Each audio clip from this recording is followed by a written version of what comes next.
Germany and France think the policy, the memorial policy, and also how we can combine the two ways of doing it and to create something else, to create politics. So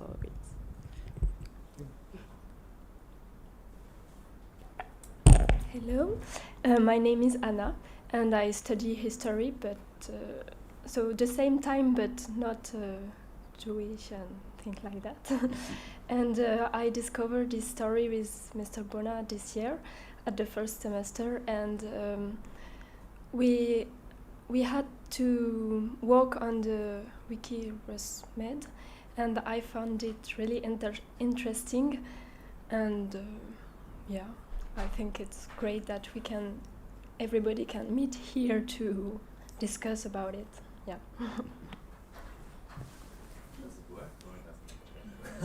My name is Paris. I also study cultural anthropology in Tübingen, and I'm especially interested in how the family members remember and deal with the history of their ancestors, and how Strasbourg or France is remembering this crime in comparison to how we remember it in Germany.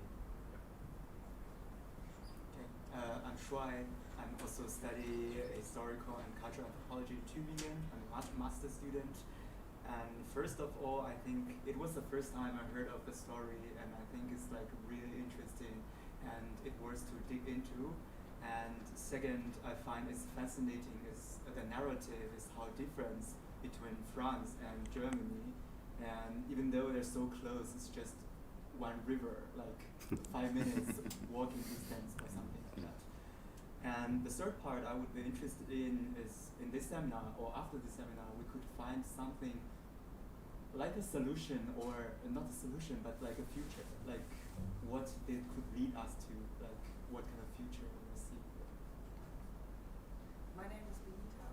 I'm also studying at the Louis and history as a subject, and I also found this topic really interesting. I never heard about it, so I just choose it because of interest. My name is Hélène. I study medicine.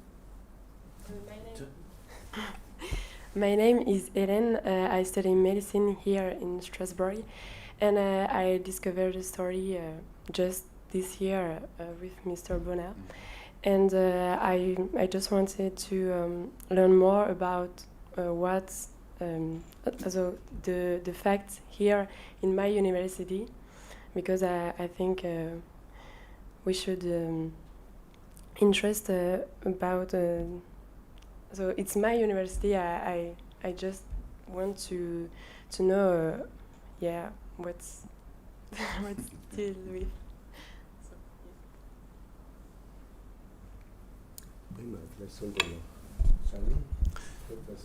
Thank you, all of you. Maybe just to add some words. What's behind the scene? Why are you here? How this work? What didn't work? I think you're an experimental group in the sense that, as Hans-Joachim said and Reinhard said, it's the first time for a long time that we are trying to restart a common joint work on something that is a common and a very not common memory of something that happened during World War II. I'm frustrated because as often we said we should do this, and then it takes time to organize things and it takes material things to do that. I'm glad that Hélène is here because she is the only medical student. When we started this, it's a Franco-German seminar. But what we really wanted as well is to have a transdisciplinary seminar. We wanted to mix medical students or science students with students in history, anthropology, social sciences, history. And that hasn't worked as well as we had hoped because Hélène is the only one. And they have 1,400 in first year. There's about 350 in second year, and after that, so I thought it was going to be easy. And 1 out of 2,000, that's not a lot. I'm not sure that means that there's no interest in this, but we need to work on that, how to do that better. So it's experimental in that sense. We are trying to start something. We applied for funding to make this work next year, the year after that, and improve what we're doing. But you're the group that's just gonna muddle through, and we find what works and what doesn't work. And that has started already, because we don't have exactly the group we expected. But at least for me, I'm happy to start this with you, and you're going to be the group that will be remembered as the one that was the first. Yes, and I wanted to add that it was an incident that we start here. We met 1 year ago, and we realized that we do the same or something similar, and decided why not to make a seminar, German and French students. And during planning, it got a little bigger, and we have been surprised that the interest is there. And now we saw also it's a little bit difficult to organize in 2 countries, and we learn.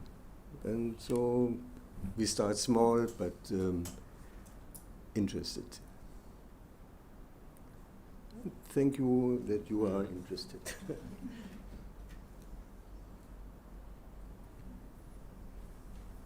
Did you all receive the program of the 3 days? I don't know.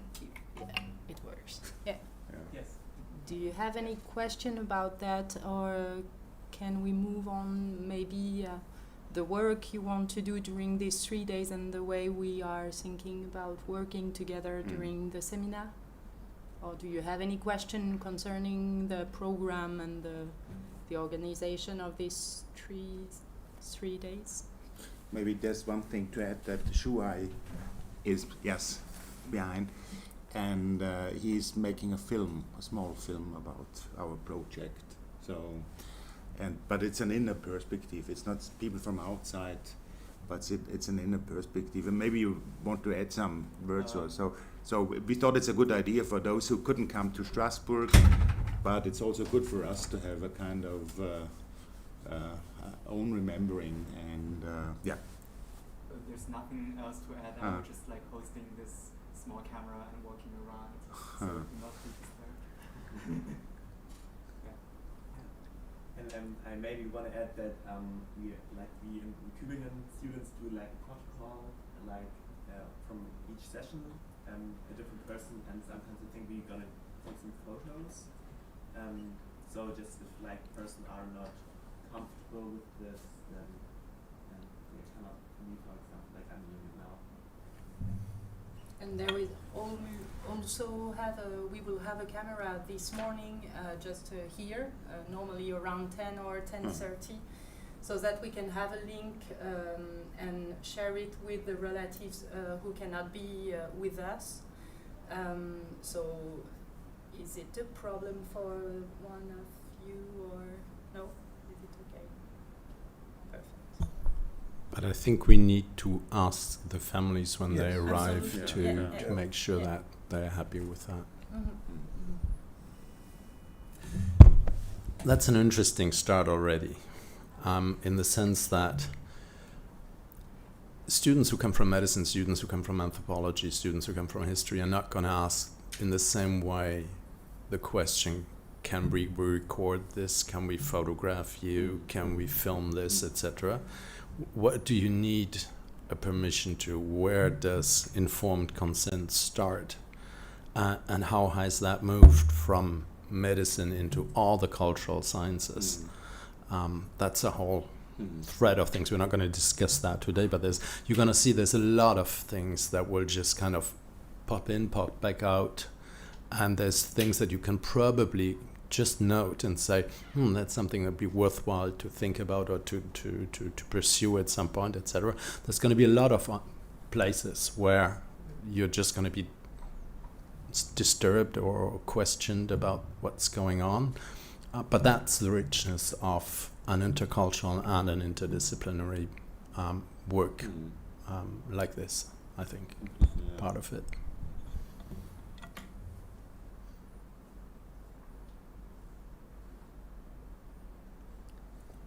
Maybe we can explain the way we Want to, yes. Yeah. So we have the same program, and now we speak about what to do. Right? And I mean, not so much about the results, but it would be also good to have at the end some results. So, and that is what we. Do you want to start or? Yeah. Our idea was to ask you to document this seminar. You can document it by writing, by taking pictures, and also, of course, by talking with us, with the relatives, and with the people you will meet during these 3 days. So the idea was maybe to, our suggestion is to propose you to work in small groups, around 3 or 4 students. I don't know how we can manage that, but with the idea that you work on Franco-German groups. So you can mix to know better each other's, and to document the 3 days, and to, as Christian say, maybe to take notes about what you hear, the discussion you have with the people you will meet, and so on, and also to discuss inside of your group and with the other groups. One of the things is also, as you have seen it in the program, on Thursday you will have to discuss more formally with the relatives. So maybe you can also think during the next 2 days of the questions you want to ask them, to prepare a little guide. And guide. Guide, yeah. Yeah. Fragebogen, yeah.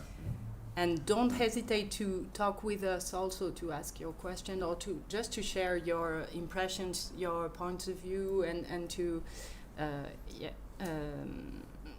so maybe this morning we can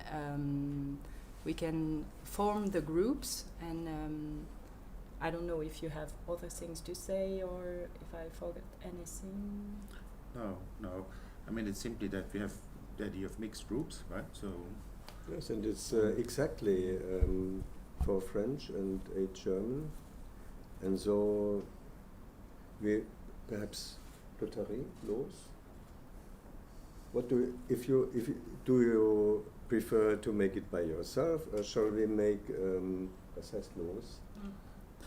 A lottery or Yes. What do you prefer?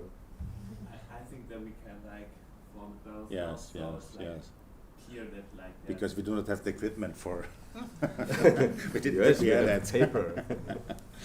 Okay. But I think we simply can start. Like you prefer. I can. This was good that we met the members of the families yesterday evening, and I have seen there is nobody who is very distinguished or something like that. They are all interested. You have no high barriers. They are interested to come in contact to you, and yes. And so now we just start. So we have, we have 4, including you, 4 French students in French universities. So, and we have 8. Yes, and we have 8 Germans. So we have maybe 4 groups. 4. Mm-hmm. And that means 1 French and 2 Germans. So and the German and then there's another one from China. So we try not to dominate the French. So so there's a kind of equal discourse, of course. And maybe it's the best simply to start, right? So and now, who is the first French? Okay. So shall I write or yeah? I will. Okay. If you want. So that is Ariel, right? Ariel. And we should also mix it in the gender context. So just have big mixture.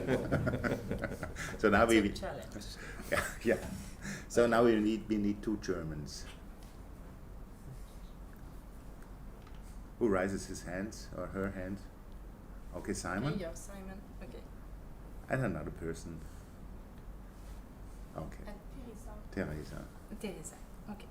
Okay, so that is welcome Thank in group 1. And now we come to group 2. Marie-Christelle. Marie-Christelle. And now we need 2 as a person. So that's Arnaud and Paris. Sorry. Paris is a nice name in France. Paris. So And sorry. Paris and Arnaud. Arnaud. Yeah. Thank you. And now group 3, that's you. And now we need 2 other students. That is Shuai and Benita. Benita. And now the rest. That's you. Hélène. Hélène.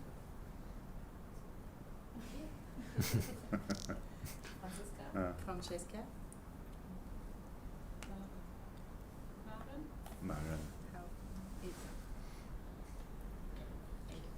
And a little bit behind that is that you are doing field research during this day, and so that you are observing something that happens. And of course we know that there's a group and that something happens and somebody will have a talk and then there will be another talk, and that is important, but it's also important what happens between the people. So between the different, let's say, traditions who are involved, that means young and old, and the different the different context of the where you're coming from, and so and between you and the persons who have come as guests, as relatives. So and that is not so easy, but it is an interesting task, I think. And we have did everybody got the questionnaire? So because that is a very perfect work you've done. So because it's very helpful. I didn't send it to you, so I will do that for French students, students from Strasbourg. I've made a little guide for interviews, but that's just some ideas. You can choose to use it or not really, or to manage things differently, but I will send it to you. So maybe I have your email addresses, so I will send it to you this afternoon or this morning. And it's really very helpful because it gives some idea what one can ask and Du wolltest was sagen? Ich wollte dich was fragen.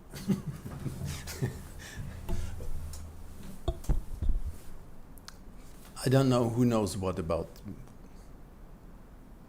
the events, the eventual part, the dates, facts, etc.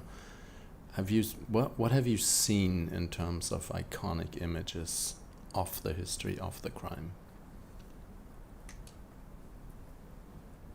Like already seen with my own eyes? No, I don't know whether Hans-Joachim in doing the sign. I mean, I know what Helen has seen because I teach her, and I know what Anna has seen because she's in seminars, but I don't know what you have you seen an image of the institute, an image of the victims, an image of the discovery of the crime, an image of the basement of the anatomy institute?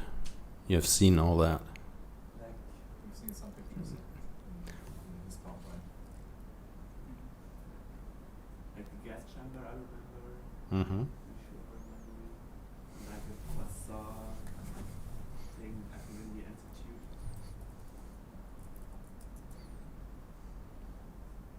I think we also saw the remembrance plaque on the back of the institute.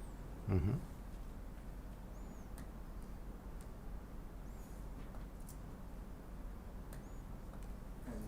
Me personally, I watched a documentary film from Deutsche Welle, and you're also in that video from 2018.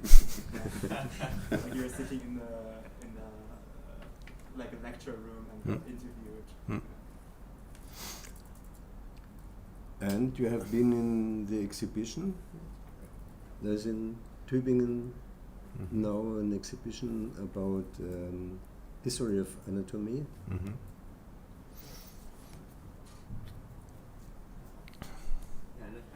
think in this exhibition there's like one slide, or at least one slide about the case E86.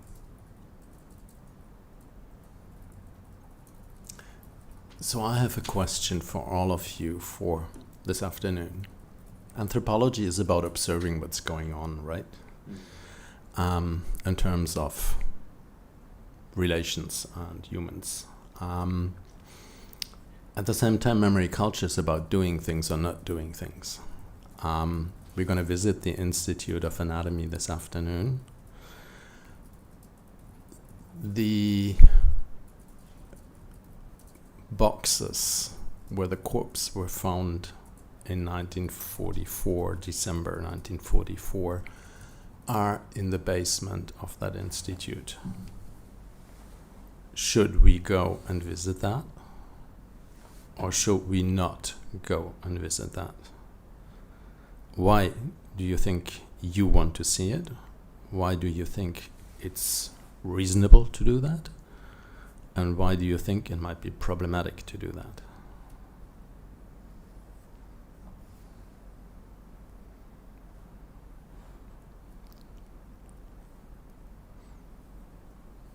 Well, I think we should go see it. I can only speak for me personally, but I feel like just like the names to the numbers give it somewhat more of a sense of reality. Seeing the actual places will make it even more real for me as well, and bring me closer to that history.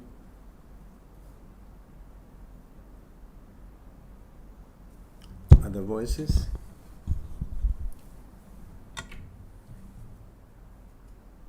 I agree. I think if you want to understand the crime, you have to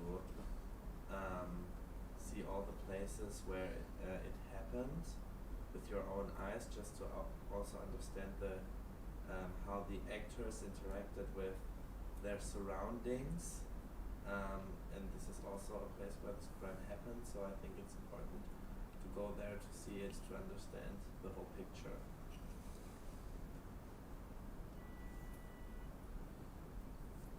I also think it's interesting to go there, also on a just scientific way, to see these boxes, and it would feel like leaving some part of the history out if we don't see it, even though it's maybe a little bit controversial.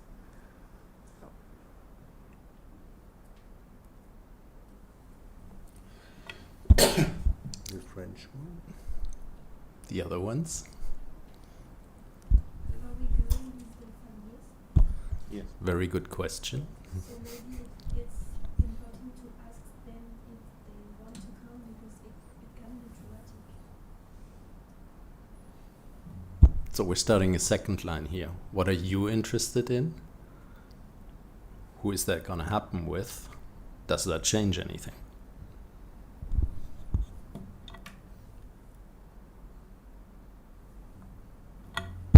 The other French?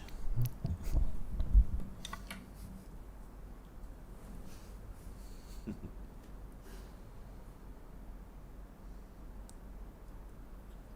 me, it's always to see. I'm not sure that I will use the same phrase as understanding, because I think this is something hard to understand. But I think it's important to, as Walton mentioned, to realize what really happened, and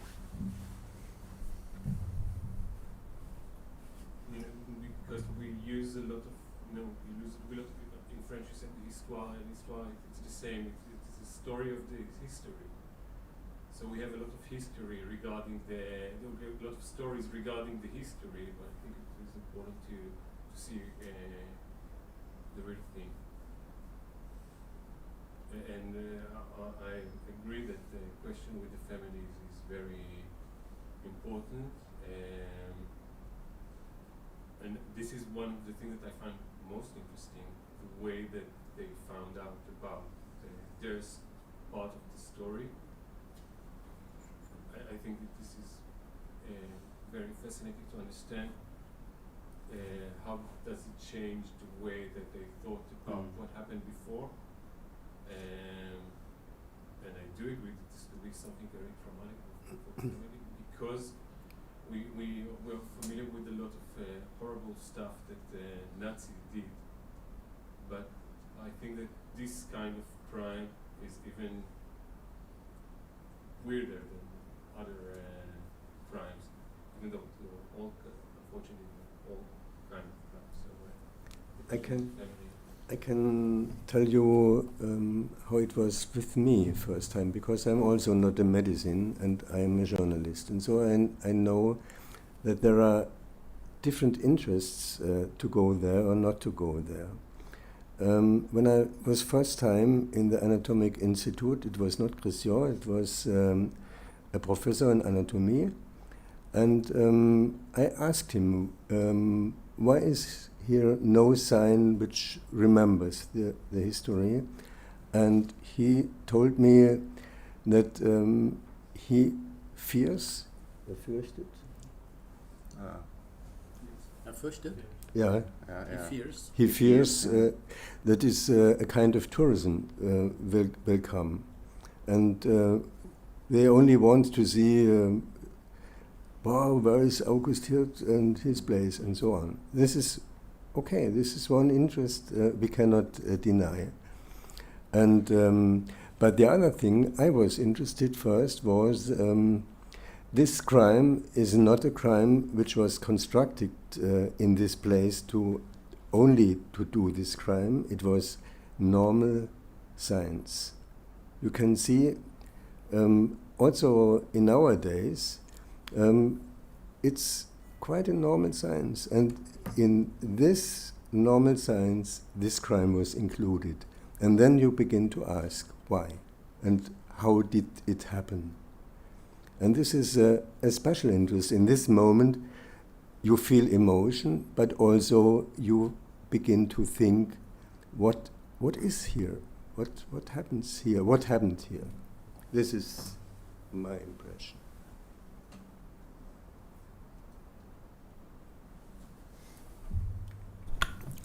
Helen, have you seen the basement as a medical student?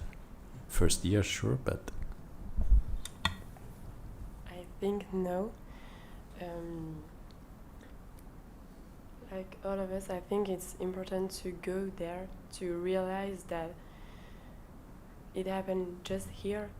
But I think also it can be important to realize how the place is, because I don't know, because I didn't was there, but maybe just with the material facts is not very different as another place. It's more the actions were there who were horrible, but maybe it can be interesting to see that it's not very different.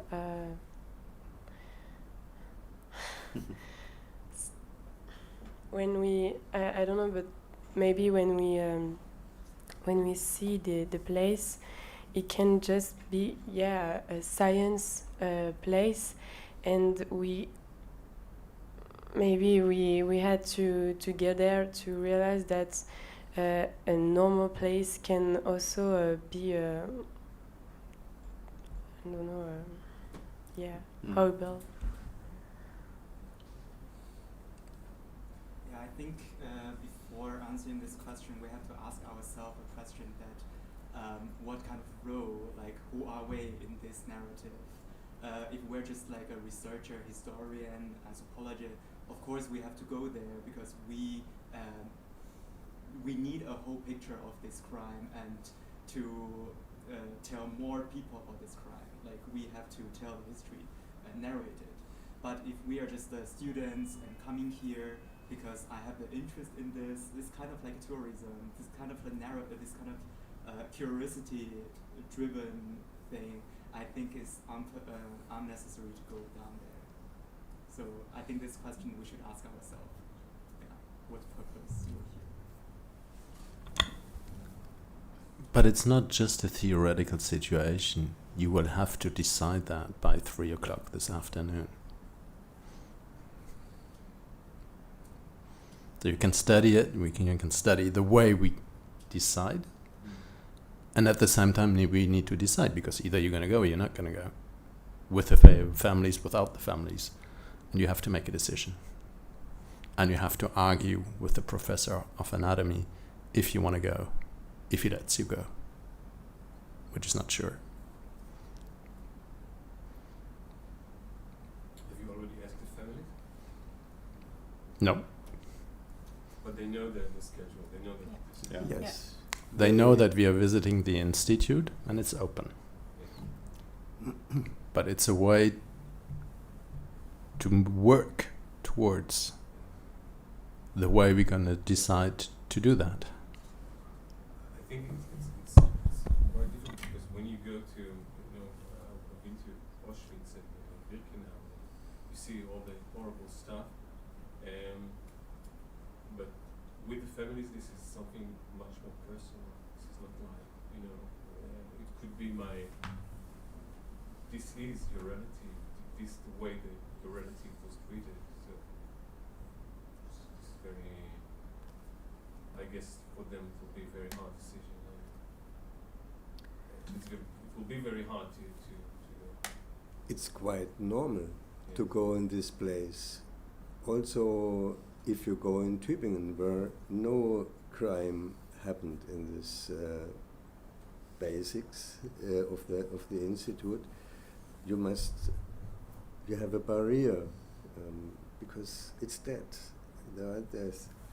But I can imagine that some come with of the family members and other do not, and so we can see it's just open. Christian, it's not the memorial, the anatomy, so the basins. It's not the memorial. It's just a working place. No. It's nothing not, because we are very just to finish the argument, because we are very much used to go in memorial places because we have we understand the concept and we understand why we are going there, and we accept and we await to a certain moment that we see the people were killed there. So this is something we know.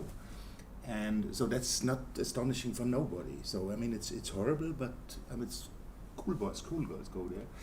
And the difference might be that this is a working place. So normal anatomists are working still there. So it's and therefore the question is it a memorial? So is it very specifically explaining that it is not only something which is for the science, but also something that has to do with history, with memory. It is a living place, laboratory, institute. Living, which means it's kind of contradictory because anatomy is about dead corpses, but it is still a place. The boxes are still used today, and if we go, there's corpses in them. But at the same time, it's the place where the 86 corpses were found in December 1944. And there is no memorialization or no cultural politics or whatsoever to that. But just to push these things even further, that's something you should work on in terms of if we want to recommend something to the university at the end of the seminar saying you should do memory and you should do it this way. Well, one of the questions might be, should that place be included or not? Does that make sense, or is it too voyeuristic, or is it too horrible? Notwithstanding the fact that anatomy might say, no, we need that place to work, and we can't turn that into a memory place. But it's a question that there's every single journalist who comes to that story and to the institute, the first thing he wants to film is those boxes. So, what do we do with that? Shouldn't there is a journalist who wants to come with us this afternoon? I said no. I said not before 4:15 p.m. I don't want to see a journalist in this institute. It's the families and the students. That's it. Yep. If he wants to cover this story, it's when we are finished. You can decide whether you want to talk to him or not, where, what, and so on. But the first thing every single journalist who has come into that institute for the last 20 years wants to photograph or film is the boxes in the basement. Because that's the spectacular part of it. And that's things we need to integrate in a way. We decide about that. You decide about that. And this is what I mean. You must realize that it's the same place, still working, and to learn that that doing this crime for that scientist, it was normal work. Yeah, maybe if I can add a few things. First, maybe I'm a bit surprised anyone is taking notes. So maybe all the stuff we are discussing just right now, you can begin taking notes. And because of all what you've said, I think it's really interesting on how you see the places, etc. So maybe the ethnographic part of our work is beginning just right now. Personally, I think some of you said it's important to go there. Maybe we can also say it's important to let everyone decide for himself or herself what is right to do. So you can go there, you can decide not to go there, and it will be the same thing for all the relatives and the families. The third thing, very different, but also we spoke yesterday on Joachim about the opening, because I see it's 10 o'clock, and at 10:30 we will have the opening of the Séminaire. And we also wanted to ask you if maybe two among you, one student from Strasbourg and one student from Tübingen, can make a very short presentation of your work and your interest in this topic. And so maybe you can think about it, but maybe one French student and one German student can just say very few words to introduce the work we're doing and you are doing. Sorry for this. No, that's important. I mean, we just remind the seminar we had, so, and that were the points we were starting with, and but people do not know who come now, so therefore it's important to tell them a little bit. Yes, just to introduce yourselves and then to... And even it's important that you get a face in this group, so that...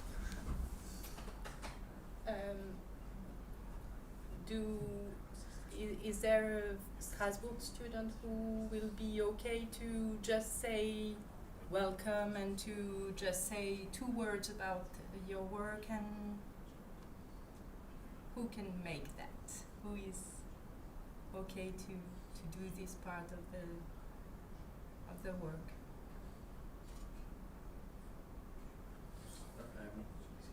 You can do that. Yes. Thank you. Merci beaucoup, Ariel. And from Tübingen?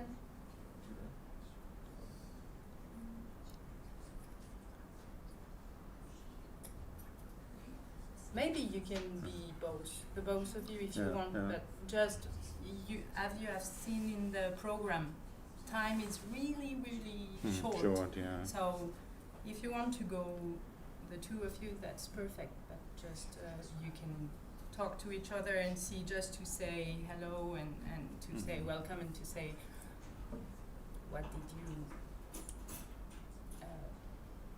Yes, it's the same with the German. If you like to do it, if you prefer to do it with two. So who are the two persons? Yeah. Make things clear.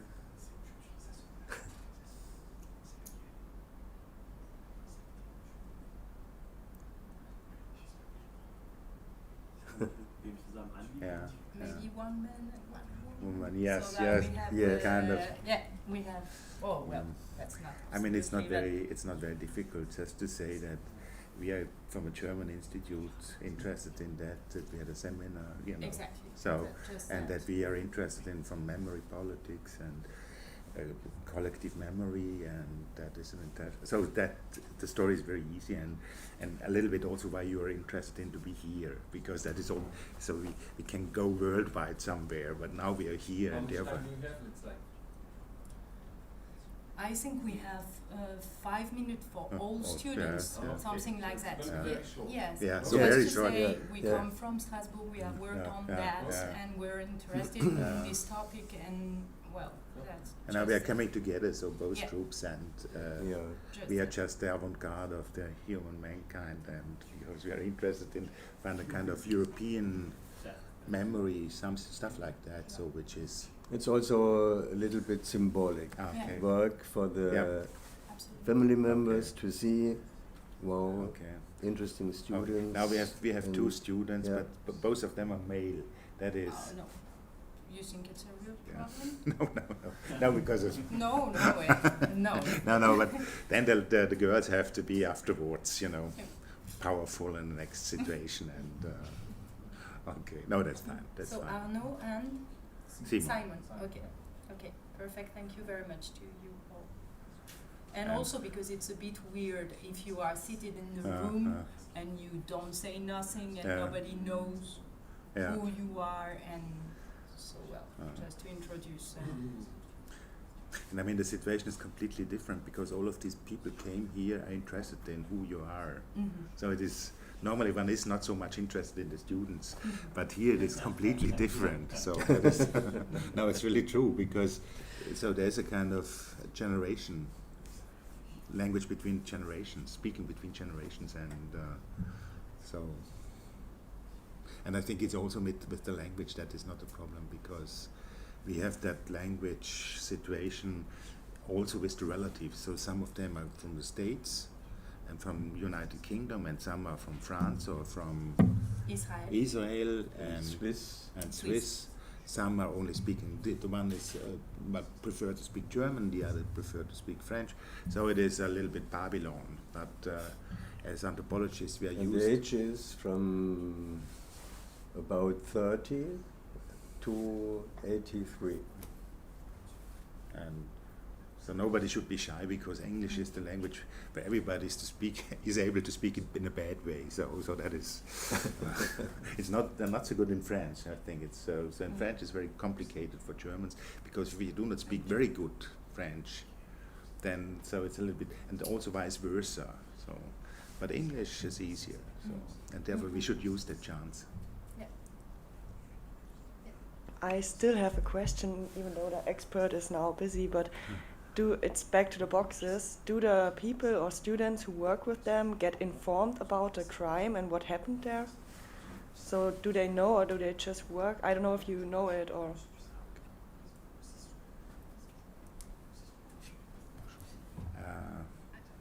Maybe Christian can answer your question. I know that all, but maybe you can also say a few words about that, no? I don't know. I know that we have some course in the building, but not in the place specifically. But I know that we have some. Also, we study in the place who students between during the Second World War studies also, but Yeah. It's not at the place who the crime were made, but it's in the same building. And also, all medical students are invited to see the movie Le Nom des Quatre Racistes, the film we will see on Wednesday. So I think all students in medicine from the first year are invited to see this movie, so they know, I guess. I want to ask regarding the thing you said now. How did you know about the story of the 86? It was a course qui était obligatoire. It was an obligatory course with Mr. Bona at the in the first year. It's just 2 hours, but so we can discover the story and say, "Whoa, it was in our university." And because we spoke about it yesterday among us, and we said I told them that because I studied with mixed faculties, most of the students in the rest of the university are not familiar with the story, unless they are studying faculté d'histoire or anthropology. I'm coming from the faculté de lettres, and the professor over there don't know the story. And I'm doing a master degree in politics science, so I have a class in the building of the institute, and I didn't know the story when I started my class, and I think everyone in my all the students don't know the story. Some professors say that what happened, but in a general way, not specifically, and I think that, like you said, many students here don't really know what's going on. Even in the history, can you take the microphone, please? Even in the history university, we don't hear about that if we don't take this course. Yeah, it's just because we have to choose if we want to do a contemporary history. Yeah, and the other students, I think they don't know what happened.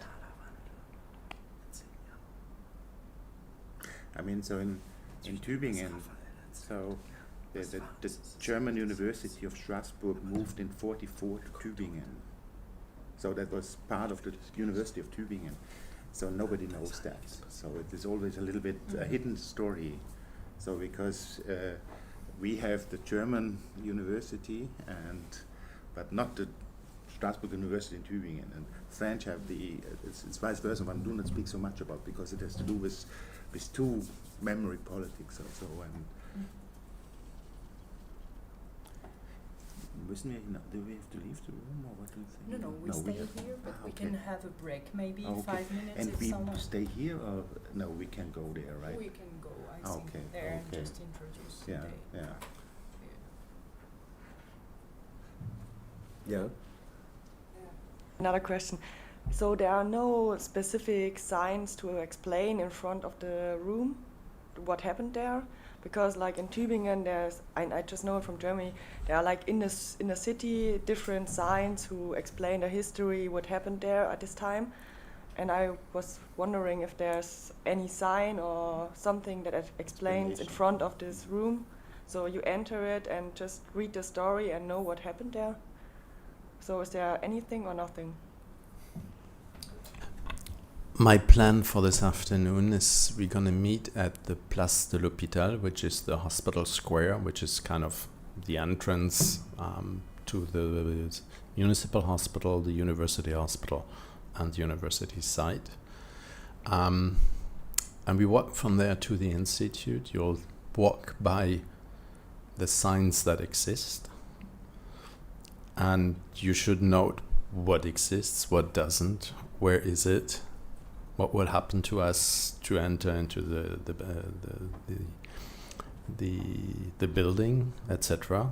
So the idea is I'm not going to explain to you what exists and not. I want you, the way we're going to go is going to make you see and observe what exists and what doesn't. And I want you to go through that. Does that make sense? Okay. So you should be aware, but I think that's true for the whole 3 days. Be permanently aware that you're in a seminar and at the same time you're on a field trip. This is a field trip for you and for all of us, actually. Even for us from a different perspective, but it still is a field trip. So everything we are doing, in a certain sense, we should be observing what we are doing, what we are seeing, what we are missing, and what the others see, miss, feel, conceive about that.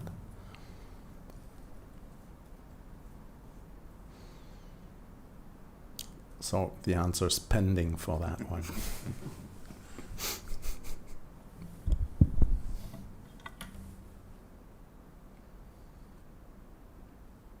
Can we have a little break? Break, maybe? yes, 10 yes, minutes? yes. Or other questions before? Yeah, maybe. Because we have 5 minutes, okay? Yeah.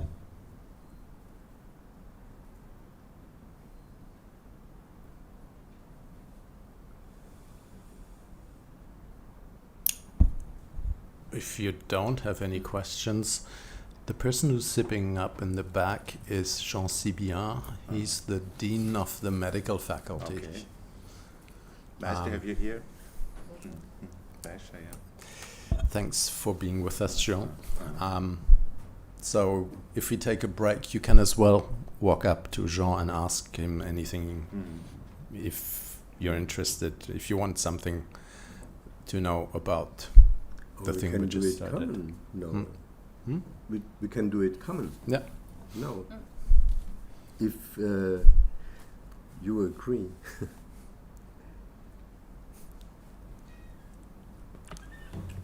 Thank you for this day. Thank you for meeting, and thanks for the student, and especially for one of you, a medical student from SPS.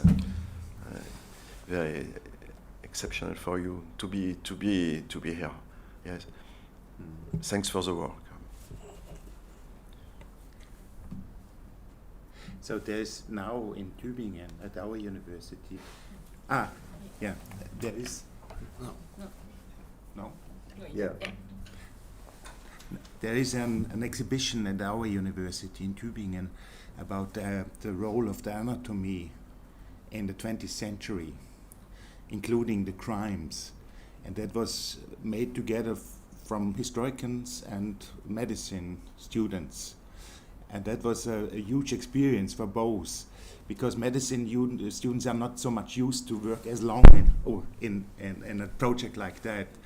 So, and the historical dates just started when the medicine had to leave or so. So it was very complicated, but by the end I think it was a fruitful thing, because it was a little bit bringing these very different perspectives together.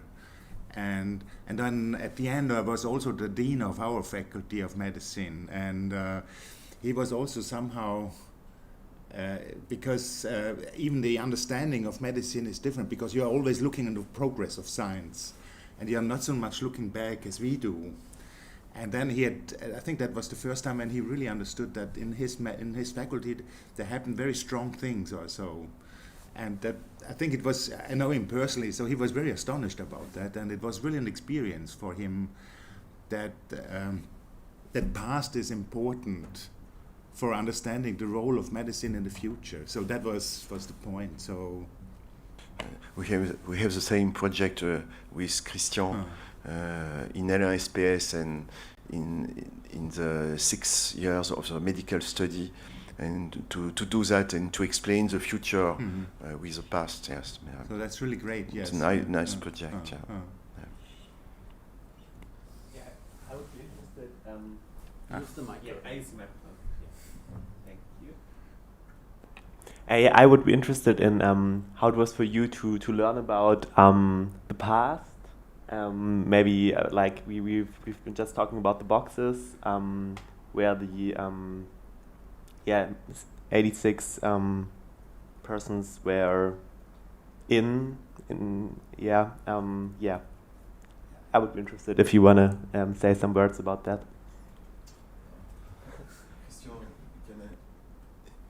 Tu peux répondre. Mieux que moi, certainement. Non, je pense que la question, c'est vraiment toi, en tant que doyen de la faculté de médecine aujourd'hui, c'est comment tu as été confronté avec ça, en fait. Oui, je vais le dire en français, parce que c'est la confrontation. Moi, je donnais la parole à Christian, parce que Christian a été l'interface, en fait, de la découverte de ces sujets.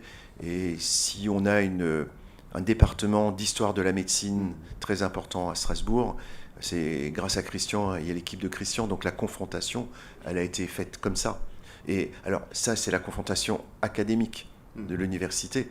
Après, en tant que... Jean, il faut que je traduise. Ah, tu traduis, ouais, ok. So what he says is a lot of the confrontation has been made or has been addressed through the Institute for Medical Humanities that I direct. So that a lot of the things kind of passed through us and then came to the medical faculty and have been dealt with in that way. That's why he said to begin with that you should answer this and not me, but I told him that you wanted the opinion of the dean and not my opinion. Puis l'autre aspect, c'est les confrontations plus personnelles.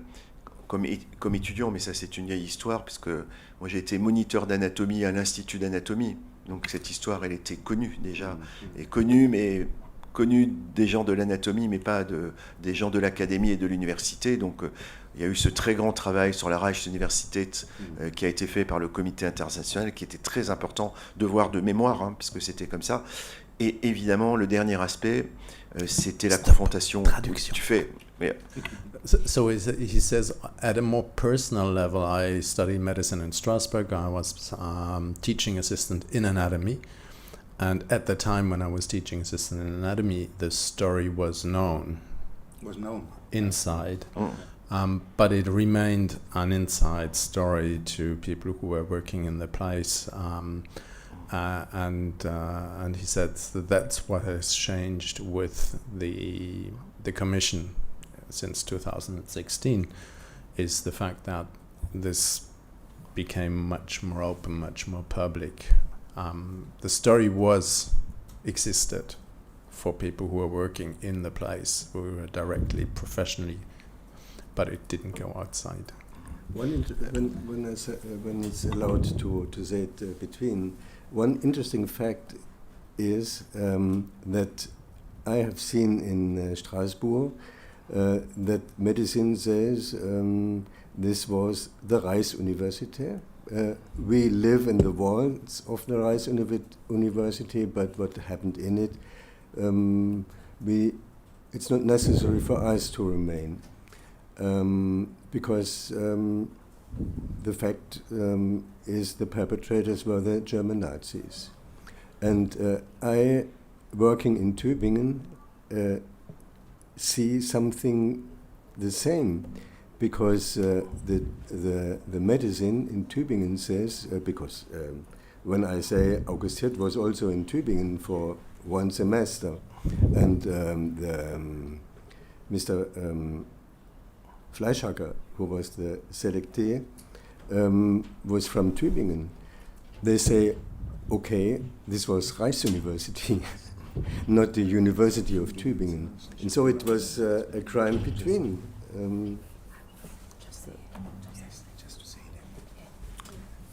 And finally, et en dernier lieu, il y a un point aussi très personnel, parce que nos histoires d'Alsaciens, elles se mélangent avec l'histoire de notre région. Et moi, j'ai un grand-père, j'ai déjà raconté souvent, mais j'ai un grand-père qui était enrôlé de force dans l'armée allemande et qui a fait quelques mois au Struthof. Donc, de fait, voilà, moi, dans ma famille personnelle, j'ai vécu ça avec toute la pudeur, comme on dit, des Alsaciens, et mon grand-père, il n'en parlait pas beaucoup, mais très très très rarement, mais ça existait dans l'histoire personnelle de beaucoup d'Alsaciens, sauf que c'était dans les histoires familiales et pas forcément beaucoup moins dans l'espace public.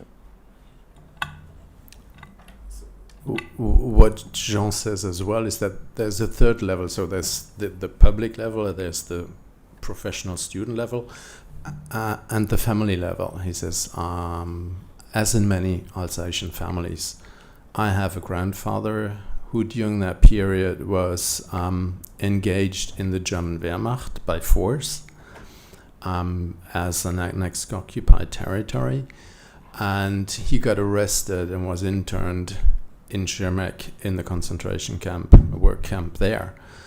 So a lot of the stories have very personal stories and links to that. Every Alsatian has someone in his family who cooperated, someone who has been arrested, someone who might have been killed, etc.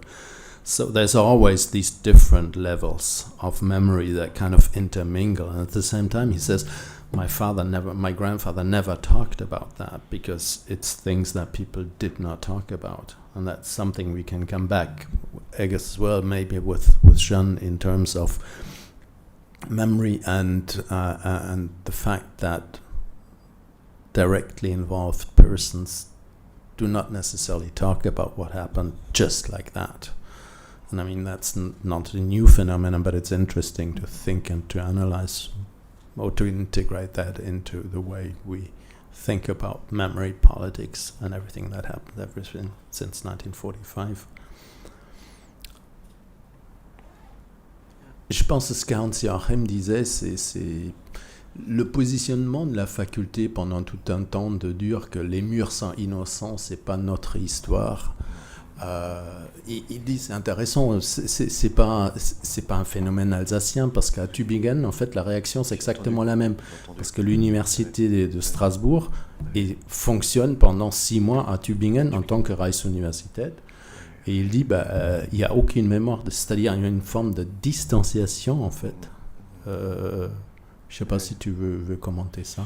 I'm just translating what Hans-Joachim said about the distancing yourself from an institution, saying that the French university said that's not us. As Tübingen says, that the Reichsuniversität, that's not us, it's not our history. Oui, je pense qu'on on a beaucoup parlé au moment de la conclusion de la commission internationale, parce qu'il y a un questionnement factuel, qu'est-ce qui s'est réellement passé, et pourquoi ça s'est passé comme ça, et pourquoi il y a eu cette forme de refoulement ou de déni, hein, c'est un peu la même chose. Et je pense qu'il y a toujours 2 mécanismes. Et on l'a dit beaucoup chez nous, c'était pas notre histoire en fait. Hein. C'était la Reichsuniversität, c'est pas l'université de Strasbourg, mais c'était l'université allemande en fait. Donc il y a une sorte d'extériorisation du phénomène pour ne pas que ça nous touche pas. C'est une première chose. Et puis après, on le sait très bien, dans le peuple alsacien, il y a un sentiment de culpabilité, et ce sentiment de culpabilité, on l'a bien identifié aussi dans le rapport, en montrant que beaucoup d'Alsaciens, finalement, avaient contribué, en tout cas par leur travail quotidien, au fonctionnement de la Reichsuniversität. Et donc il y a forcément un fond de culpabilité qui fait que on est dans une forme de déni d'oubli, mais qui n'est pas seulement de l'extériorisation, mais qui est aussi du déni d'oubli par une forme de culpabilisation. Et ça, il faut le dire, il faut l'assumer à un moment donné. Mais pour l'assumer, il faut l'écrire, quoi. Enfin, il faut le partager. Et je pense que c'est ce qu'on a essayé de faire, en tout cas. What Jean said is that there's probably two parts to that. One part is the distanciation, in the sense that saying that this is denying that this is part of our history, denying, and it's a way to just distance yourself from what's going on and what's happening. The other thing is, what he says is that he thinks that, especially in Alsace, there is a whole question about guilt, of a society feeling guilty for what happened, the way they situated themselves. Whether that's right or wrong is not the question. It's present. And it took a long time to be able to confront the facts and to say, well, this is what happened, and we have to face that. And that is probably what the Commission has helped to do ever since 2016, and the different people and facts that mobilized so that that commission was created. So it's not just the work of the commission, but it's the whole process of mobilizing to get to the point where a commission is done. We should make a break and have the families. Yes, 5 minutes. Yeah. So we'll stop here and have the families. Mm. It's also interesting to ask you something. Not only we ask them, but they also you why you were interested. C'est quoi l'ordre des interventions? Donc, vous faites une présentation? Alors, je pense qu'on avait dit FHI. Il faut que les gens partent à 11h et plus tard. Oui. Yeah. Students can sit down there, right? Maybe if they want, they can just have 3-minute break if they need it, and then we come back in 3 or 4 minutes. Just okay. On doit partir à 11h, c'est ça que tu dis? Écoute, dans les prises de parole, il y a le FSJ, Jean Civilien, les étudiants et peut-être Mika très brièvement en 2 minutes. Donc Jean, il est là. Très bien. Laurent, il est là. Laurent aussi. Laurent devrait être là et prendre la parole. Oui, je pense que... Ouais. Voilà, c'est ça, Laurent. Joachim, if you want to, you wanted to say a few words. Yes. Yeah. Yes. So maybe. I come from. You come from. You can sit here. No? Okay. Okay, you can sit here if you're okay. But Okay. I'm on this side. Okay. Okay. Et ensuite peut-être faire venir à la... Je ne sais pas quand d'ailleurs. Je pense plutôt à la fin les étudiants et voir si... Et Freddy vient à 11h, oui. En revanche, on n'a pas de nom. Non, François qui m'a dit qu'il ferait le lien entre sa présentation, entre we will introduce Freddy. Not introduce, only say some personal things. And what else to why what he was and so it is not about his life.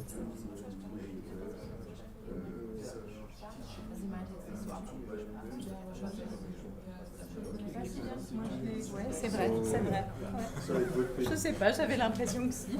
30 minutes pour... C'est ça, pour me renseigner sur l'œuvre et la vie de Freddy Raphaël.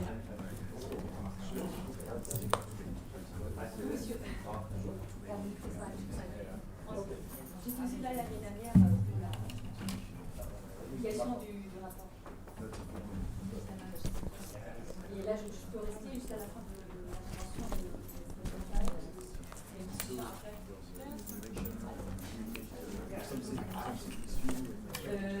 je sais qu'on était bien. Sinon, ça me marche bien. Bonjour, enchantée de vous rencontrer.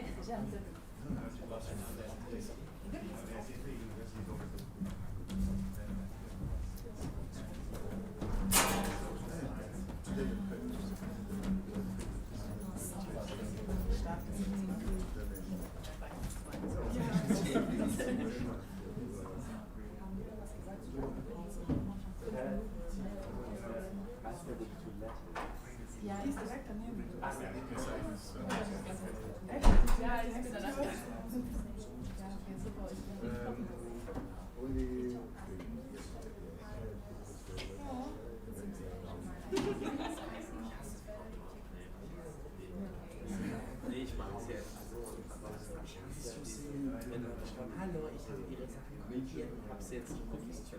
Sag es mir nicht. Sag es mir nicht. Doch, ich will jetzt noch weiter. Oder sag mir meine Note. Das war die Verpflichtung.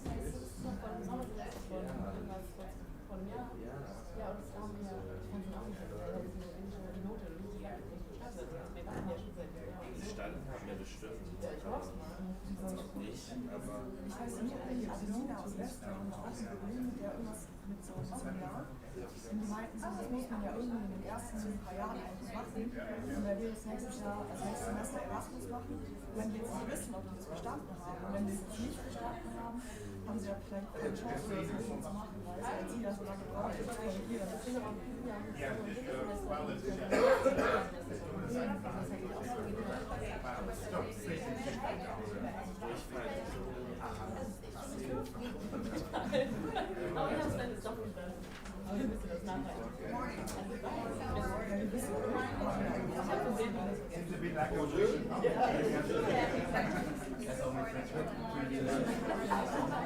Pardonnez-moi.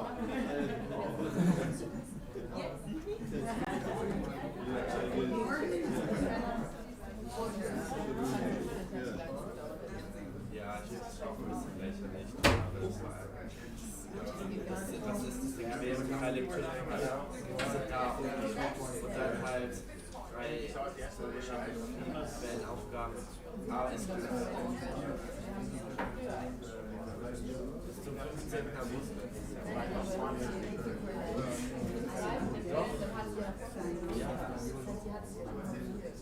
Deren Architektur, wie viel waren das? 5? Nee, das war, jedes Mal, das haben wir eigentlich schon abgesprochen. Sie hat ja dann am Ende noch gesagt, sie hat sie auch. Das wird so ja eben blöd, wenn ich einiger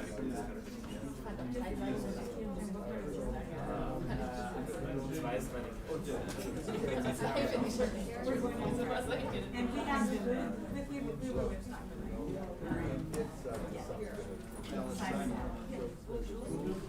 my grandmother.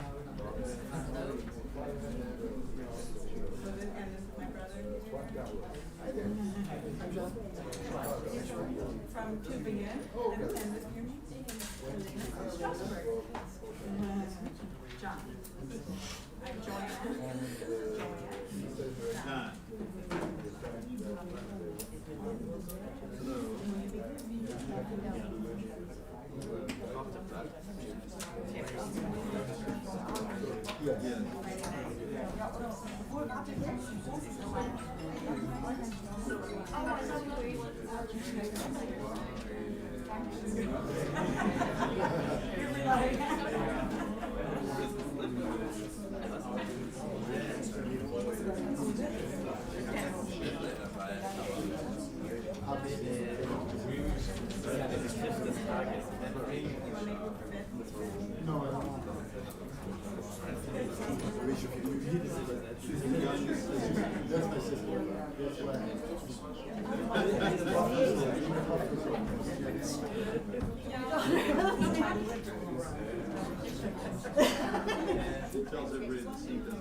Hallo?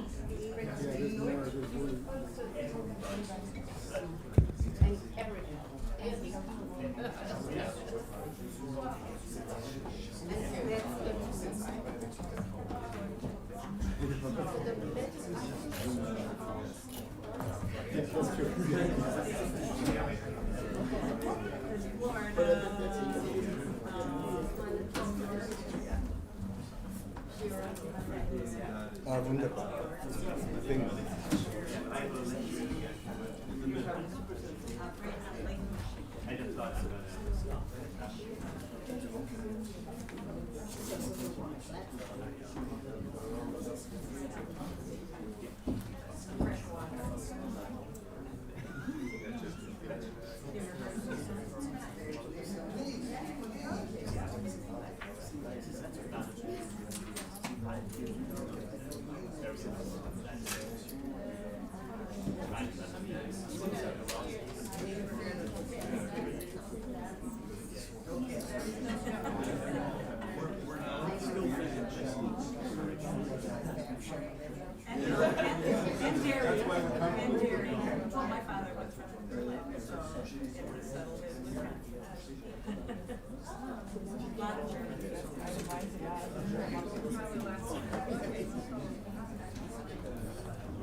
Yesterday, yes.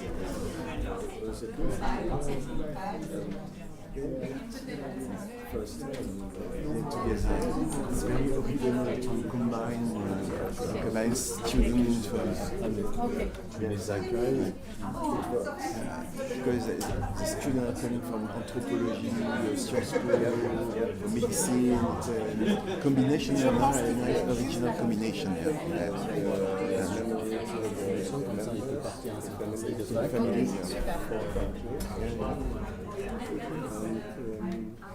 I know more, but not all. It's a great moment, yes. I'm sorry, excusez-moi, est-ce que je peux vous donner la parole en premier? Je dis juste un mot pour ouvrir. Oui, après, comme il faut que je parte à moins 10, moins 5, comme ça, moi je dis un petit mot. Ouais. Okay. Ouais, Donc, tu passe la parole. Ouais, vas-y, vas-y.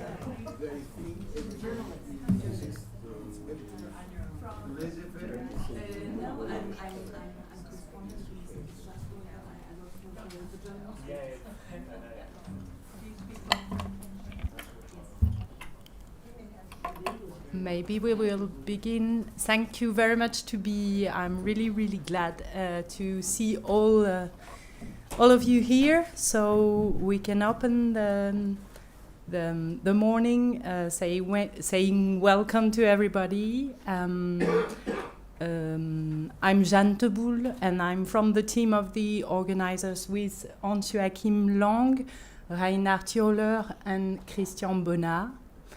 And we are all very glad to see you. So this morning I will let Jean Sibilia, who is the Dean of the Medicine Faculty, say a few words, and then maybe we will also have Laurent Gradvol, who is the director of the Fonds Social Juif Unifié. Maybe he will arrive also.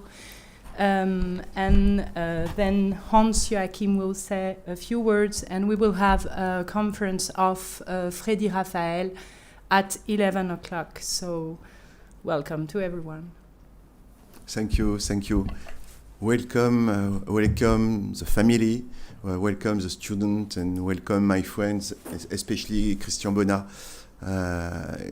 Christian Bonnat is my right arm in the medical faculty, and I'm very happy to work with Christian. We have a lot of fantastic projects in the topic of the history of the medical history of Strasbourg and the history of the Second World, because it's a great moment for French people and German people and for the world people. and I'm very happy to meet you today. It's an original, we speak together. It's an original combination because there are students coming from anthropology, medical study, sociological studies, and you, the family. And it's, in French, we say moment d'émotion. You understand that? Emotional moment together. I hope that we will participate and with the student and transmit to the student your input and your emotional input, because for you, I think it's a great moment to come to Strasbourg to see the city and probably to see the Anatomic Institute, possibly this afternoon. And so it's a great moment for us, for the student, for me. I'm here today, this morning, not only as the Dean of the faculty, but also as the Vice President for the University, and I'll welcome you from Michel Deneken. Michel Deneken is the President of Unistra, the University of Strasbourg. Welcome, and I know for the last word I will switch in French because it's difficult to say something in French because it's more emotional and more technical, and I will give you some explanation in French, and I have the best translator. The translator is Christian Bonnat, and so it's easier to transmit some technical aspect. Les 2-3 points que je voulais évoquer avec vous, et Christian le traduira et le dira mieux que moi, c'est d'abord que tout ça aujourd'hui est l'aboutissement d'un immense travail de mémoire qu'on essaye de faire avec nos amis allemands. Et je suis très heureux que nos amis allemands de Tübingen aujourd'hui soient là, parce que c'est un long travail de presque 10 ans, travail de mémoire qu'on essaye de faire. Et le cœur de cette mémoire, c'est pour ça que vous êtes là, c'était évidemment l'histoire des 86, parce que c'est comme ça que ça a commencé pour ce devoir de mémoire, et on a commencé à mettre en place une commission internationale. So the dean switches to French because he thinks that it's easier to address you in these somewhat emotional terms in his natural language. And I'll try to translate that. He says the first point that is important is that this is a story of trying to build, and this has started about 10 or 15 years ago, a common memory, Franco-German, of the crimes. And he says that the construction of that has started 15 years ago, trying to better document and understand the story of the crimes committed with the 86 persons that you are emotionally and personally attached to. So it's an honor and a pleasure and a very important step within the construction of a common memory for the medical faculty during the last 10 or 15 years. My second point, mon deuxième point, c'est que ça n'était pas seulement, tout ça n'était pas seulement des intentions de mémoire et des intentions de respect, mais il y a eu un vrai travail de fait par la commission internationale sur la Reichsuniversität, et ce devoir de mémoire s'est traduit par un grand rapport qui a permis de faire des propositions. Et ce qu'on aimerait maintenant, c'est passer à l'action avec la mise en œuvre de ces propositions, et il y en a de nombreuses pour la recherche, pour la formation et pour le mémoriel qu'on veut construire à l'Institut d'anatomie.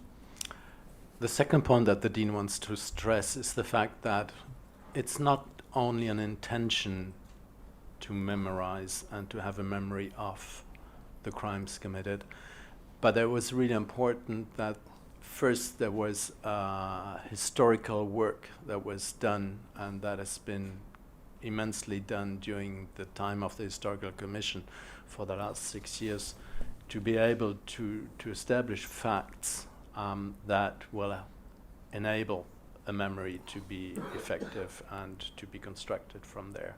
So he says that it's not an intention, it's something that's going on. The historical work is important to that. And that historical work, and that's the moment where we are at the present, needs to be translated into political decisions in terms of research, in terms of teaching, and in terms of memory places for the public. Et mon dernier point, my last point, c'est que tout ça a un vrai sens dans l'histoire humaine, dans l'histoire des hommes et des peuples. Et je pense que c'est peut-être le point le plus important de cette construction de la mémoire des peuples pour faire de notre monde un monde meilleur. Et je pense que le sacrifice des 86 qui ont perdu leur vie dans cette situation est peut-être un des éléments fondateurs de l'Europe d'aujourd'hui. Et peut-être que l'Europe, je l'espère, en tout cas quand j'ai dit peut-être, c'est parce que j'ai cet espoir-là, que les valeurs européennes de l'origine de sa construction, notamment sur l'amitié franco-allemande, et Christian y est sensible, quel peuple, en aussi peu de temps, a su pardonner à son voisin des choses de ce type-là? Vous voyez, dans le monde, les guerres qui se perpétuent parfois pendant des siècles, et l'amitié franco-allemande, la construction européenne, elle a su passer au-delà de ça. Et donc je crois que le sacrifice des 86, il n'a pas été pour rien. Et peut-être le plus grand bonheur et le plus grand honneur, c'est que à partir de là, on a construit peut-être le début d'un monde meilleur, je l'espère. C'est pas gagné, mais peut-être qu'on peut espérer que grâce à ça, le monde sera meilleur demain. And the dean says that he hopes, and it's a hope, that constructing the memory of the 86 victims will participate in constructing a better tomorrow, construct a better understanding between cultures, people, and nations, and people who combine them. And if that work can be achieved, and that's what is trying to be done, it might at least give something positive out of the crime committed and could construct or participate in constructing a better tomorrow. First in form of a pretty astonishing reconciliation between two countries, France and Germany, that have been belligerent for a very long time and are not anymore. And that is a hope for tomorrow, and that the memory and the memory of the 86, if that can be a starting point and an anchorage for that can at least do something positive. And for my conclusion, I will switch back to English and to give you some word for the conclusion. And my conclusion is very easy. It's thank you. Thank you to my student. Thank you to my German friend. It's an important point. And amitié franco-allemande. It's not only words, it's reality. Yes, and you need to project you in the future with the student, because the student are the future. You are the future, and it's an important point. But you, the family, you are also the future, because the future of the world, the future of the human history, it probably, I think, will have a great future. But you need to think that together and to have the conviction that the future will better. That is very important, and you are in the good point to think that for the future of the human history. Thank you very much for the family. Thank you.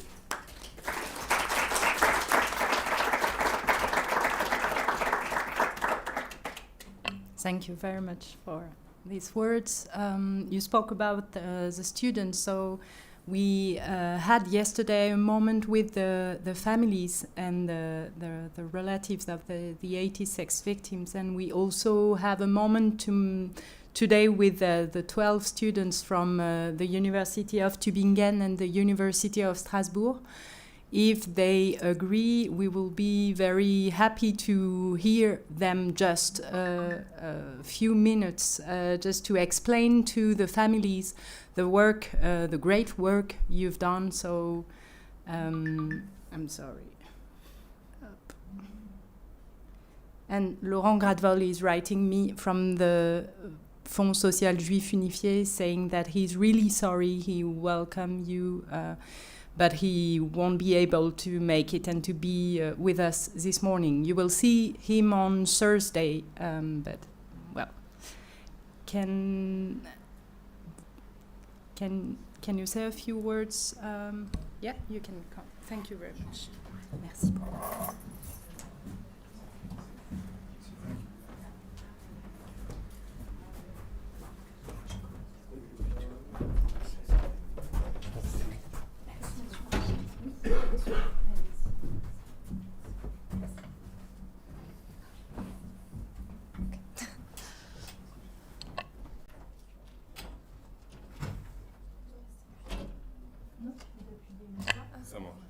Okay. Hello, everybody. Welcome. We are really grateful that you are here with us to share your story and to write their story. And yeah, we are representing the French part of the students because the German part is right here. And yeah, I'm personally in history, so we studied the story with Mr. Bona, and don't know where he is. Okay, I don't know where he is. And yeah, we discovered the story. For me, I discovered the story this year, and I'm really grateful to study it right now. Yeah.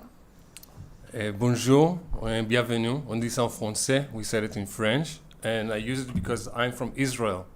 I'm an exchange student here for 1 year in Strasbourg. First of all, we want to thank you all for coming and sharing with us your story. As we mentioned, we learned about the story, but now it's time to understand more, and we are very grateful that you can share your parts of the story with us. I'm from Israel, and I must say that before arriving here, I was never aware, I was not familiar with the story, and I feel very lucky to realize this story now. And I feel also this is very important to telling the story and continue telling the story. And for me personally, it's amazing because there are people here all over the world. So what can be more important than that? And we wish you all a pleasant stay in Strasbourg and a great sharing together. Thank you.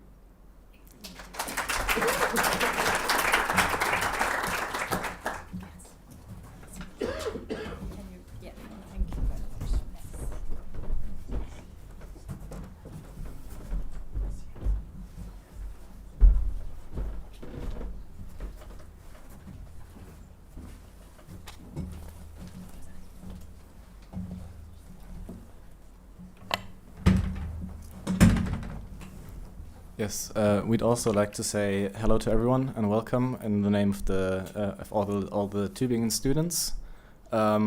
It's really a great honor to be here, and we're really glad to be able to talk to all of you, the Strasbourg students, as well as the teachers, and also you, the family members.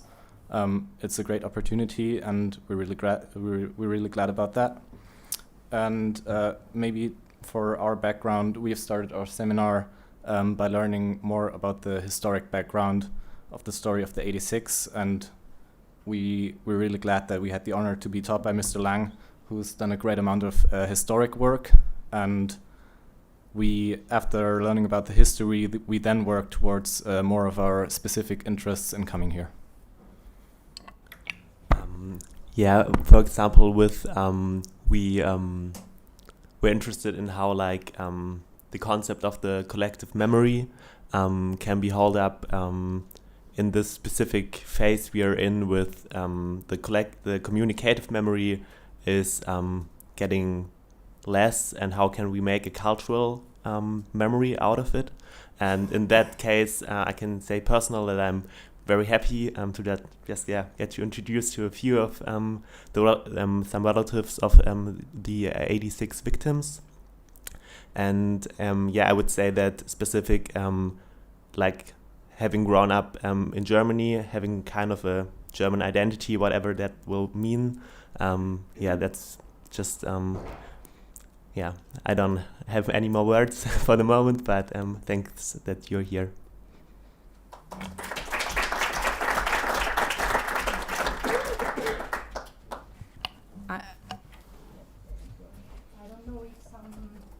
We don't have much time, unfortunately, before I can just say a few words, but maybe some of the family members would like to say just a few words. I don't know. We didn't spoke about that yesterday, I'm sorry, but maybe you want to say something, or maybe you will do that later, I don't know. Okay. Who you are. Yeah, you we can do it here. Great. My name is Don Weinberg. My wife is the granddaughter of Alice Simon, one of the 86. And we visited in 2015 in Tübingen and Strasbourg. And we also went to Germany because that's where their father grew up.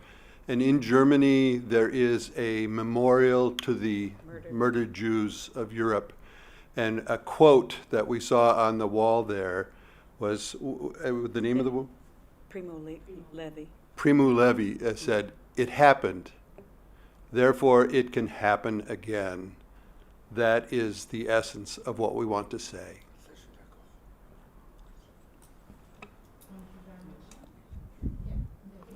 Hello, my name.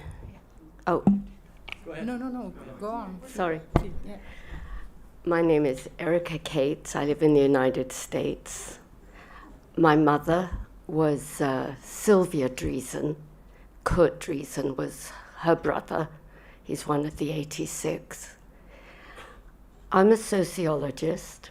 I have been at universities in Massachusetts. I've taught, I've done research. And so my question to the students is, when you signed up for this course, did you know what it was about? Did you know you were going to study about 86 families, or did you sign up for something cultural anthropology that was going to study collective memory? How much did you seek out? I guess the question is, how much did you seek out to get involved in this topic? Or were you surprised when you entered the topic about what you were studying?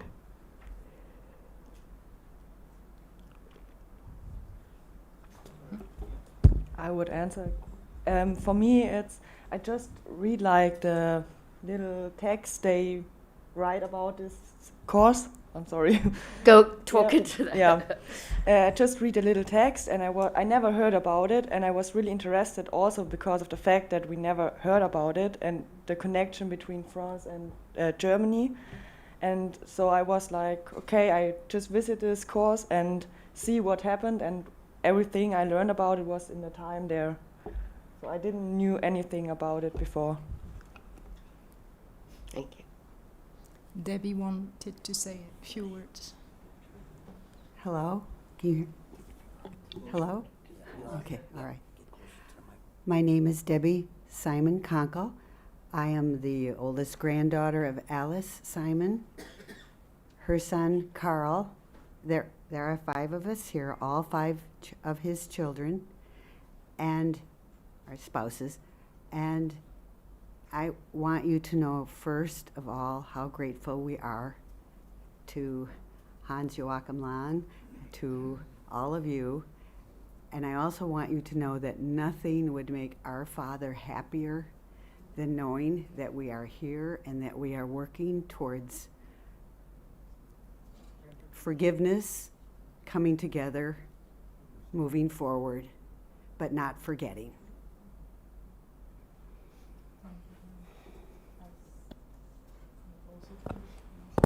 My name is Philippe Saltiel. I'm French.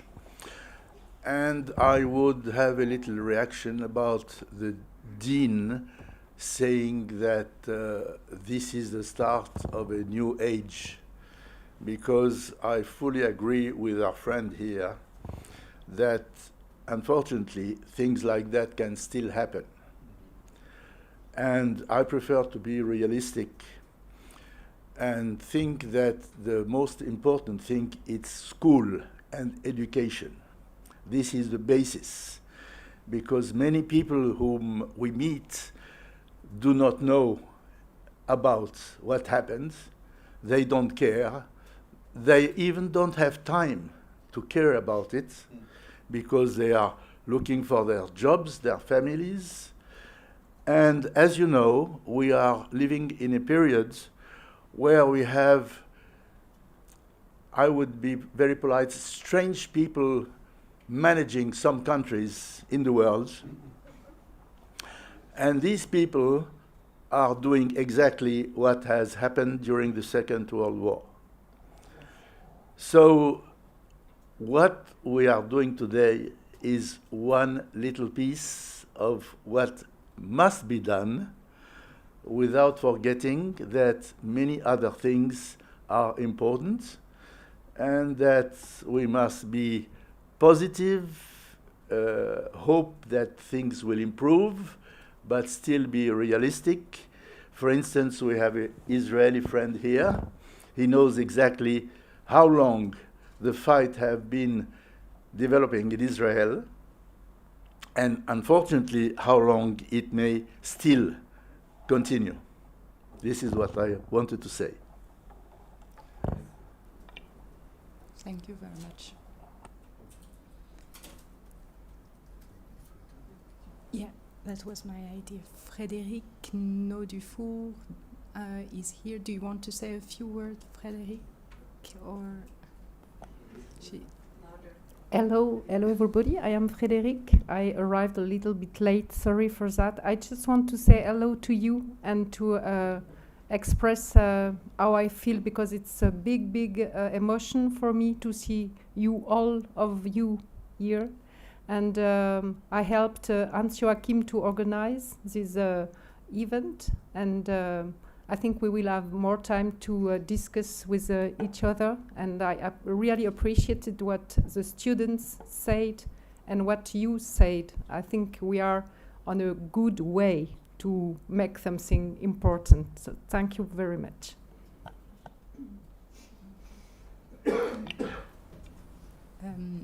Thank you very much. Maybe I can, everybody wants to hear Hans-Joachim, who had the idea of this seminar, so just I don't say anything, but yes, Hans-Joachim, please.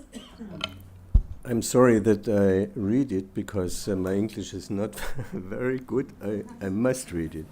And so, good morning to all of you. I'm very happy that you are here, everyone who is here. There are sentences that have a special meaning. They shape lives, give meaning, or determine research programs. On the 14th of January 1995, in a rather casual conversation with Hermann Langbein, then secretary of the Comité International de Camp, I spoke of a life-shaping sentence.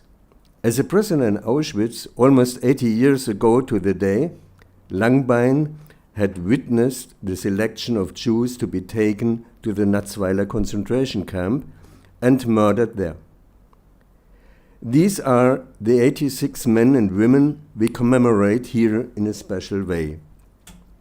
At the trial of the two selectees, Bruno Beger and Hans Fleischhacker, in January 1980, Langbein told the court that the names of those murdered were unknown, and that, after his own research, he had been able to identify Menachem Tafel as the only name.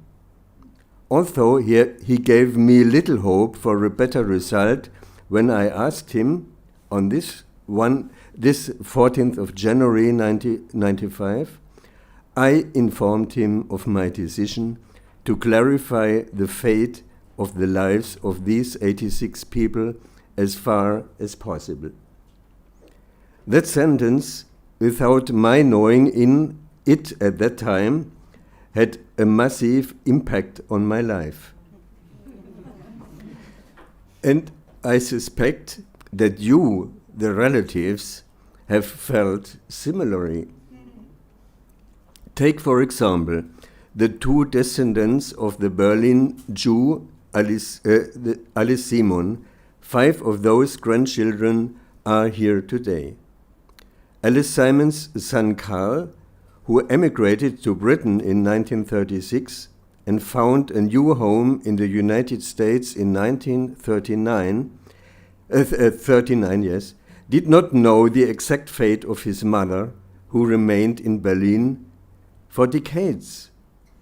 But in August 1994, when he and 2 of his daughters were on a concert tour of Europe with a choir from Milwaukee and stopped in Krakow, he took advantage of a trip to the Auschwitz Memorial to visit the archives there. As he wrote to me, he was shown documents proving that his mother arrived in Auschwitz in mid-July 1943 and left on the 2nd of August 1943, firmly convinced that no one had ever escaped that death camp alive. He took this date as the date of her death, which had been kept secret. It was only now, while preparing for this meeting, that I realized how close the provisional end of Carl Simon's research was to the beginning of my own. Immediately after my first contact with Carl Simon, I wrote to him as a motivation for my research. And I repeat it here because I am often asked, why do that? Why do you do that? I write Carl Simon, 1990, it was 2001, yes. I wrote to him, I am deeply touched by the fates and I'm always shocked by these terrible crimes. That is why, as a historian, I want to help keep them in mind. And the best way to remember crimes is not to write an abstract story about anonymous people. The best way is to show their real, concrete lives and to show that they had faces, tears of happiness and tears of sorrow, that they went turn from a perfectly normal life without any guilt. I wrote this on 15th of December 2001. I just have met him by the internet. It is possible that at time I was still thinking of a sentence of Freddy Raphael, who wrote to me on the 1st of October 2001 in the course of our correspondence. He wrote to me, to be able to name someone to commemorate his existence is a sacred duty.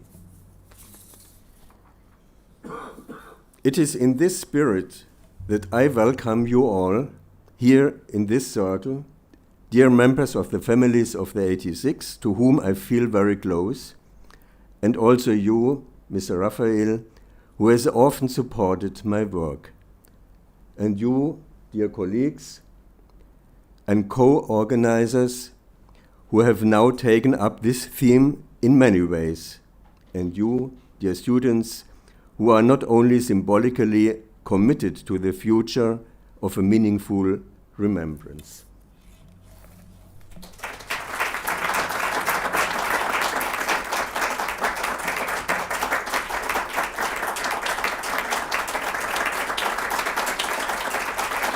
Thank you. Thank you very much, Hans Joachim. And you have spoken about Freddy Raphael, who is with us also this morning. So Reinhard will also say a few words about Freddy Raphael. I'm really glad to meet you. Vous voulez vous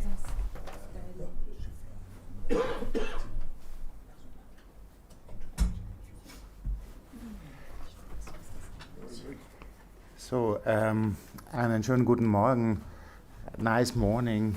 Freddie is always first, so I know him personally, but it's always difficult to be quicker than he.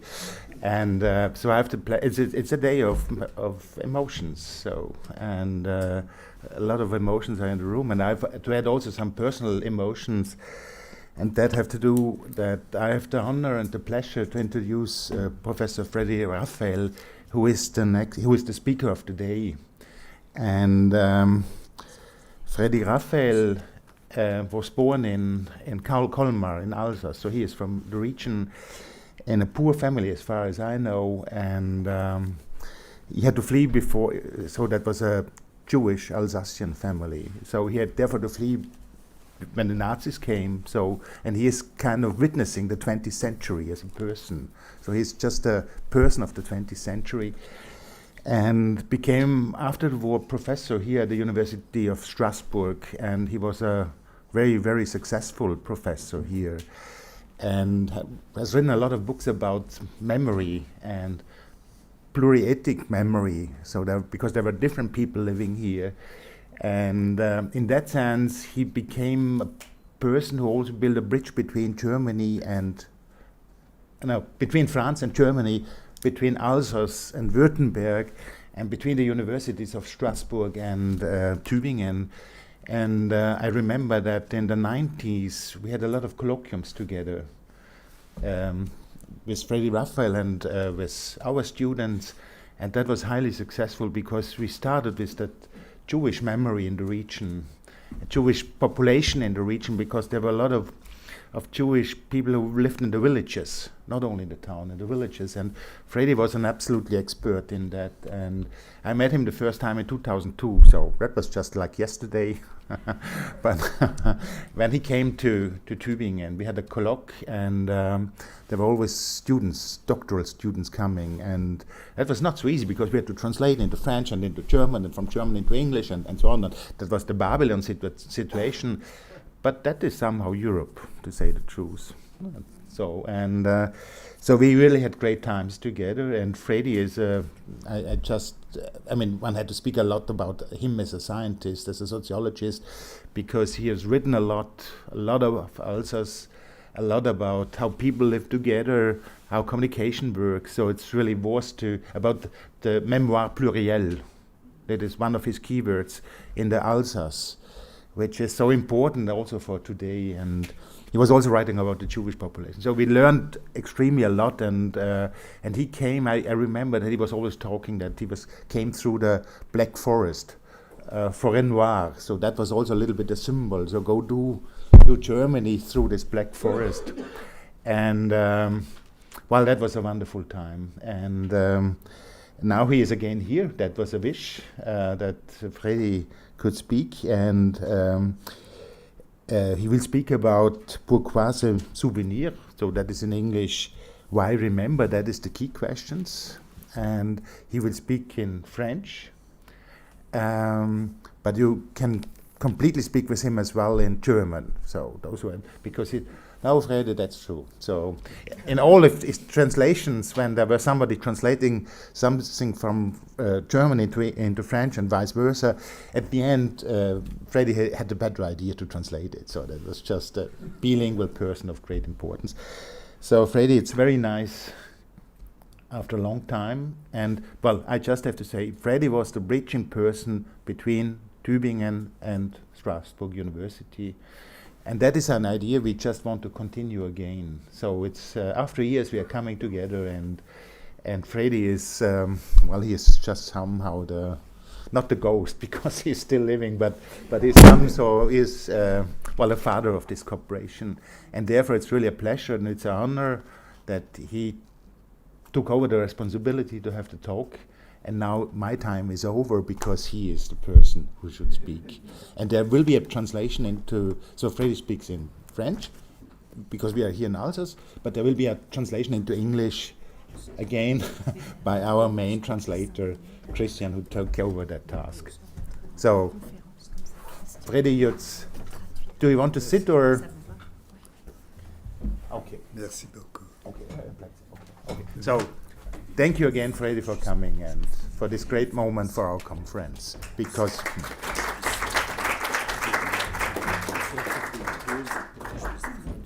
Oui, d'accord.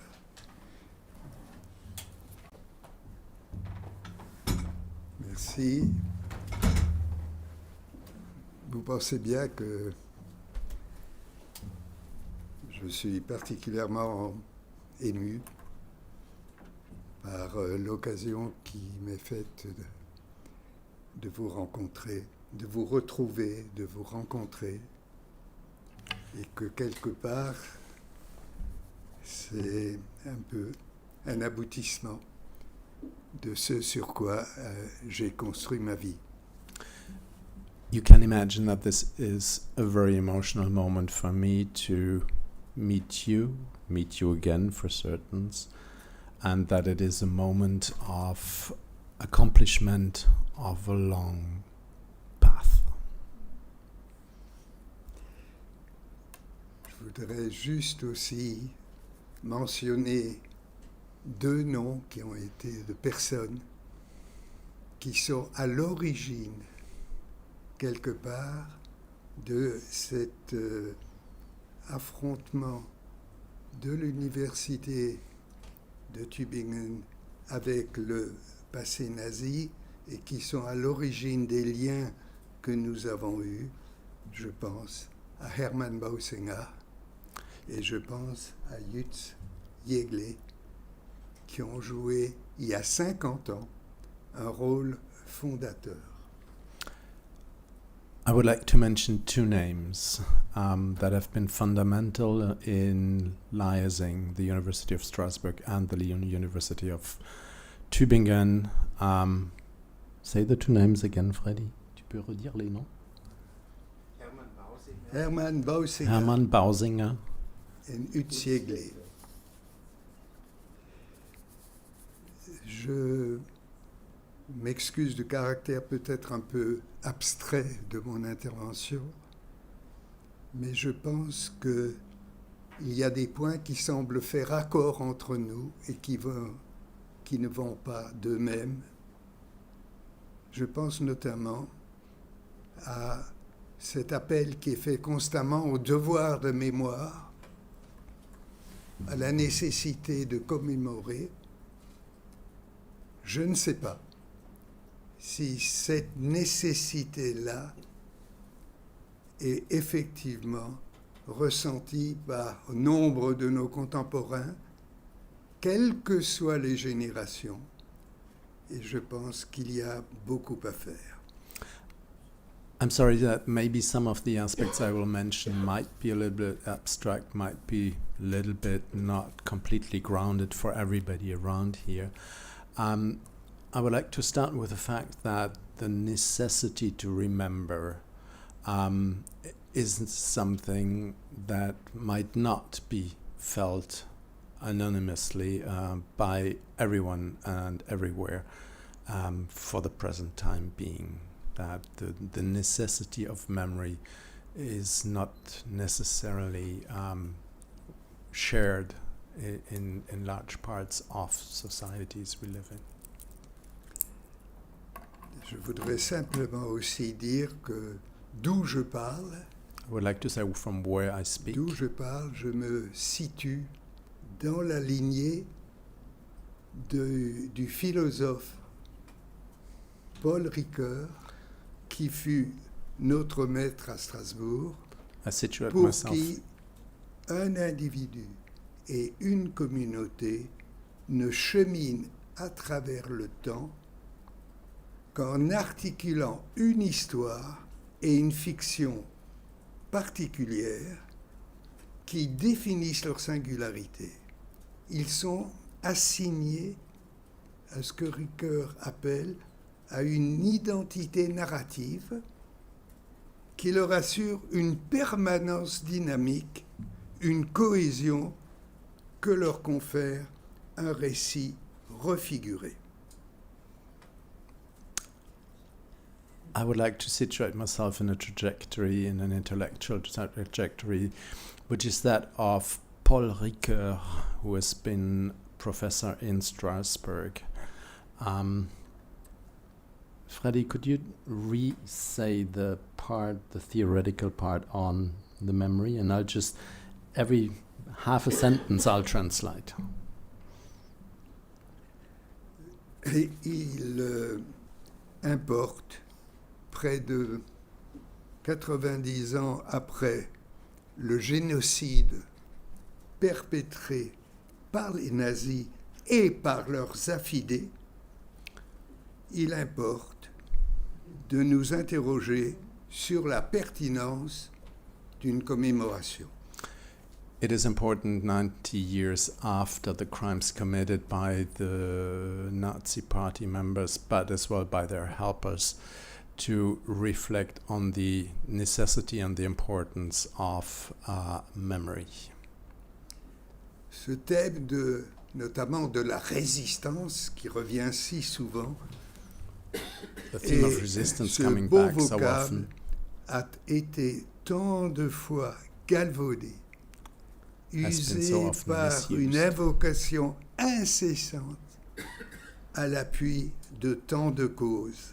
Ce terme de résistance a servi de caution à tant de jugements manichéens et expéditifs. Resistance as a term has been so much mobilized and badly mobilized for a lot of causes that have instrumentalized it for their own means. La déportation a fait l'objet de tant de récits has que been beaucoup, narrated so often, dans l'accoutumance somnolente d'un genre humain gavé d'horreur, s'en trouvent quelque part indisposés. Là, je crois que ce passé-là ne fait plus recette dans les discours politiques. Grande est alors la tentation de se réfugier dans le silence. Words like deportation are not used anymore in a lot of political settings, gatherings. It doesn't have the meaning and the power it had a time ago. And that might lead to the fact that we will just end up with silence. Et pourtant, il importe plus que jamais de nous ressaisir, de refuser que l'oubli et l'indifférence ne masquent l'abjection de ces images qui hantent les anciens déportés et leurs descendants. It's more important than ever to consider that the fact to forget, to omit simply the horror and the narrations of the survivors will just be discarded. La férocité de la Gestapo et de la milice française, l'atrocité des transports dans des wagons à bestiaux, les tortures de la soif, de l'étouffement, le déballage des morts tirés par les pieds, la réception des vivants à coups de matraque par les SS dans un atroce mélange de bestialité et de discipline. All the conditions of transports, the being locked up in the train wagons, suffering from thirst, heat, the bestial treatment by the guides and the guards of the transports and the camp. Et pourtant, je m'accroche en quelque sorte à cette expression, Rolzot, la reine, et pourtant, il importe plus que jamais de nous ressaisir, de refuser que l'oubli et l'indifférence ne masquent l'abjection de ces images. And more than ever, it's important to take care and take hold again of the idea to not forget and to remember the horrors committed. Et pourtant, plus que jamais, il faut inlassablement rappeler que dans le dénuement extrême, dans la déchéance avilissante, se dressèrent des hommes. Impossible de tricher lorsque l'œdème des jambes apparaît, lorsque nu, affublé du costume rayé, on ne respire plus librement. La prison, les camps furent aussi les révélateurs involontaires de nos convictions d'hommes, écrit l'un des professeurs de l'Université de Strasbourg, Albert Bronner, déporté. L'ouvrier reste l'ouvrier, le politicien un politicien, et pourtant, dans la détresse, dans la famine, une réconciliation autrement impossible s'opérait en de rares moments privilégiés où s'abolissaient les clivages, le mépris et l'indifférence. In the camps, some were able to stand up, to remain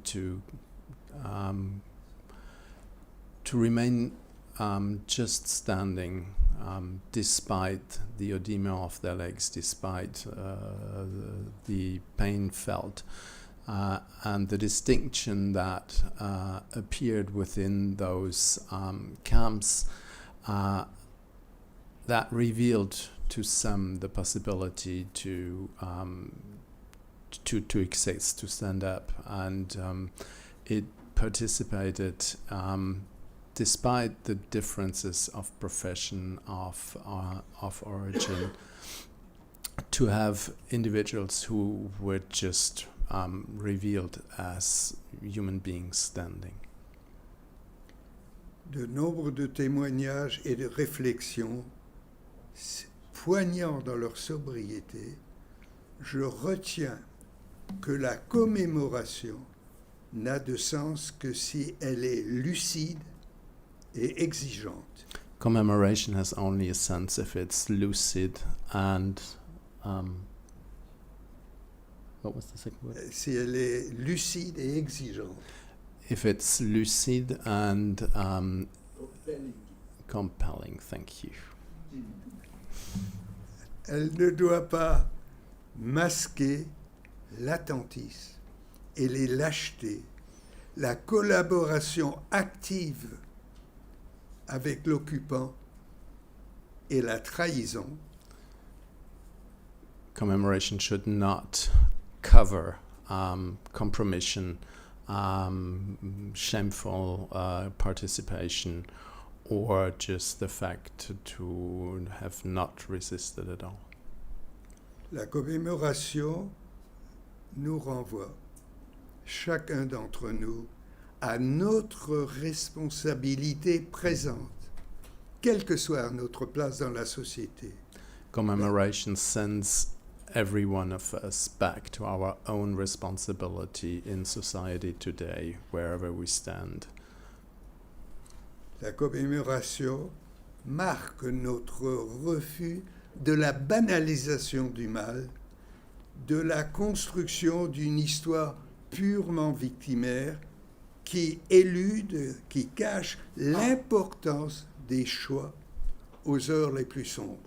Commemoration needs to stand against the fact to translate into ordinary the brutality and the horror of that period, and it needs to.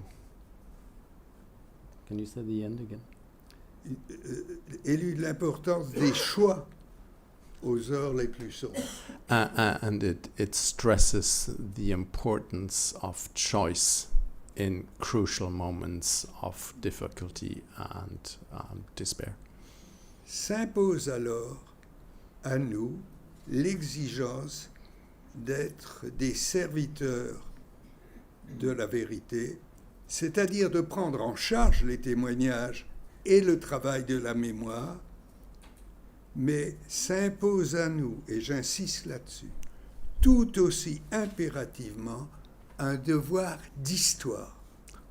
This means that it obliges us not only to situate ourselves, but it obliges us to history. Face aux défis changeants de notre société, facing the challenges of our time, nous devons nous attacher, en nous soumettant aux règles de nos disciplines intellectuelles, universitaires, scientifiques, à scruter des faits complexes, parfois contradictoires, pour tenter de construire des modèles interprétatifs qui nous permettent de comprendre les enjeux du présent. We have to stick to the methodologies of our disciplines to better understand the complexities of the situations that we are trying to work on and to remember. La transmission de la mémoire a une charge émotionnelle particulière lorsqu'elle est assurée par les témoins qui ont été les victimes d'un désastre ou encore leurs descendants. The transmission of memory by survivors and direct witnesses has a special emotional charge within the context of memory. Mais par-delà la subjectivité de la reconstruction mémorielle, il importe que le témoignage soit situé dans une perspective historique, c'est-à-dire accompagné d'une réflexion sur les processus politiques mis en œuvre. But it's important that the subjectivity of the testimony is accompanied by a historical reflection that is able to integrate that subjectivity into the systemic process of the wider political context. Seule une solide connaissance des visions du monde et des idéologies des artisans des crimes de masse du XXe siècle et du nôtre permet de forger la lucidité de nos contemporains et d'en appeler à leur responsabilité. Only the analysis of the ideologies that carry the mass crimes of 20th century, only the analysis of that ideology can help to better understand the notion of responsibility within those systems, situations and settings. Pour Maurice Halbwachs, l'un des fondateurs de la sociologie française et qui a enseigné dans notre université, for Halbwachs, one of the founders of sociology and a teacher at this university, et qui entra en résistance et mourut en déportation, who resisted and died in a concentration camp. Il importe, face à la falsification de l'histoire élaborée par les nazis et leurs complices vichysois, it is important in the work on the falsification of history by the Nazis and the Vichy regime.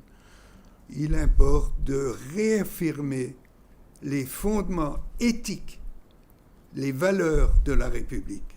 It's important to stress the values of the Republic.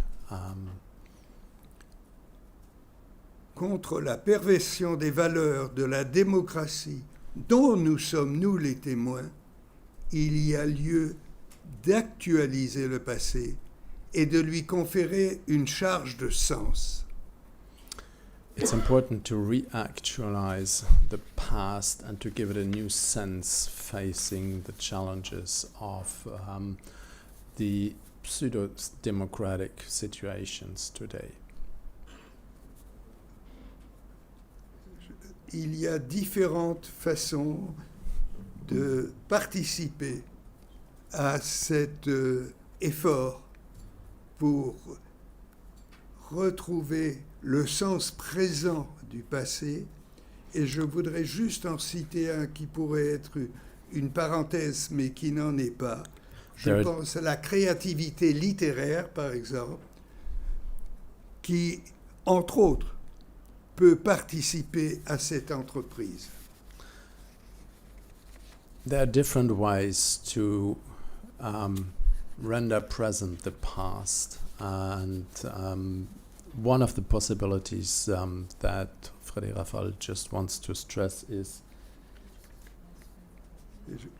Et je voudrais juste mentionner une œuvre qui paraît importante, à savoir les ouvrages d'un romancier, de Romain Gary. Et je pense notamment à un ouvrage qui s'appelle Les cerfs-volants, où il évoque la justice des humbles qui font face à l'histoire et qui refusent l'arrêt de mort. Donc, il s'agit d'un roman de Romain Gary qui s'appelle Les cerfs-volants. Et justement, il évoque la justice des gens tout simples qui font face à l'histoire et qui refusent l'arrêt de mort. Il s'agit du pasteur André Trocmé, il s'agit de son épouse, il s'agit des habitants du Chambon-sur-Lignon, au cœur de la France, et qui ont accueilli, abrité, collectivement, dans une solidarité exemplaire, ceux qui étaient traqués pour des raisons raciales, traqués pour des raisons politiques. Et Gary insiste beaucoup dans cet ouvrage sur la nécessité de lire les noms. Et notamment, le personnage central, celui qui a construit les cerfs-volants, Ambroise Fleury, avait entendu parler en prison de leur engagement total en faveur des persécutés et des Juifs. Et il dit à son petit-neveu Ludo, il importe d'écrire une fois encore ces noms de haute fidélité, de les réciter souvent sans en oublier un seul. It is important to mention out loud the names and not to forget a single one of those who were the victims of the time. That's a phrase that Frédéric Raphael associates with a novel by a literature poet who is Gary, a novel that is called The Kites, The Wind Kites, which talks about the story of the pasteur Trocmé in Chambon-sur-Lignon, which is a village that hosted in great solidarity a lot of children, especially Jewish children, that were persecuted during the Vichy period. And what Frédéric Raphael suggests and stresses is the fact that it's important to consider as one of the ways to continue remembering that work of memory is literature. And that's why he refers to this novel called The Kites, The Wind Kites. Pour Gary, je cite, ces noms expriment à eux tout seuls. These names, all by themselves, tell l'humanité pleine et entière de l'homme. Ils s'opposent au côté innommable de l'humanité. So they tell the entire humanity and the humanity of the humanity, and they resist and oppose themselves to the barbarism of the perpetrators. Avant de lire peut-être un poème, j'entends transmettre ici, Before en reading a poem, I séjour would like to transmit today d'épreuves renouvelées, le message d'un professeur de l'université, notre université, Jean Lassus, the message of one of the professors, Jean Lassus, rescapé du train de la mort, qui est revenu de Dachau et de Dora. Came back from Dachau and Dora. Voici ce que dit Jean Lassus. He says, il faut que les bourreaux soient punis. The perpetrators need to be judged. Surtout, But il faut qu'il n'y ait plus de bourreaux. It is more important that perpetrators will not come again. Nous avons vu souvent monter dans les regards des SS la cruauté et la rage, spectacle affreux. We have often seen in the eyes of the SS the cruelty and the rage they expressed, a spectacle of abomination. Chassons de nous, chassons de l'âme de nos enfants toute rage et cruauté. Send away, evict from ourselves any hate and cruelty. Que l'enfer ait échoué, qu'il me reste malgré tout des hommes sur la terre. That hell has been devoid of results and that there remain humans on earth.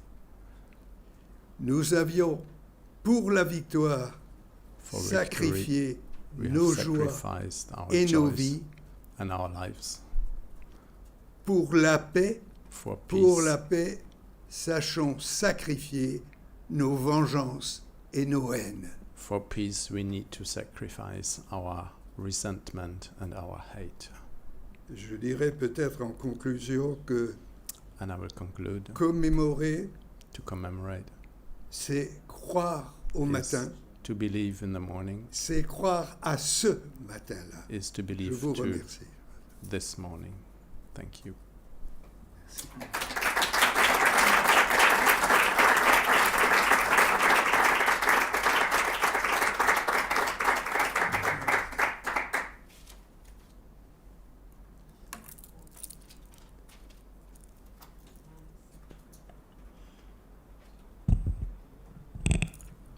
Thank you very much, Freddy Raphael. Thank you. You're welcome. If anyone want to ask a question, or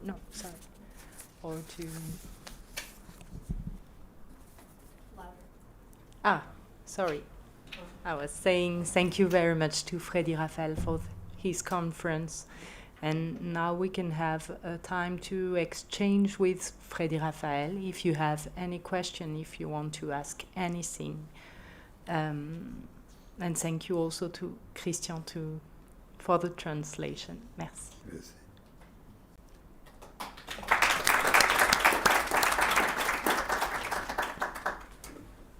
Could you repeat the author of the book about the kites? Romain Gary.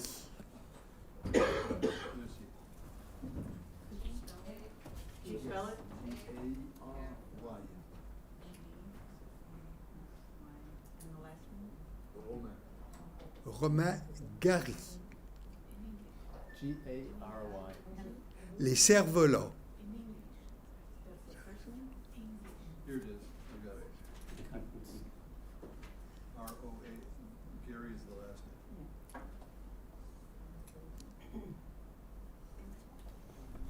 Yes. Thank you, sir. What happened with your family? Ce qui est advenu de ma famille se résume à une photo de 1939. What happened to my family can be resumed in one photo from 1939. Il y a deux petits garçons. en costume marin. 2 boys with a sailor dress. Le plus jeune, c'est moi. The younger one, that's me. Je vais dire tout de suite.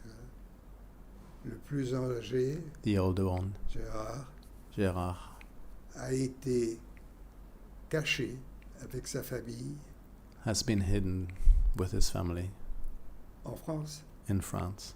puis dénoncé, And then he has been à la denounced Gestapo.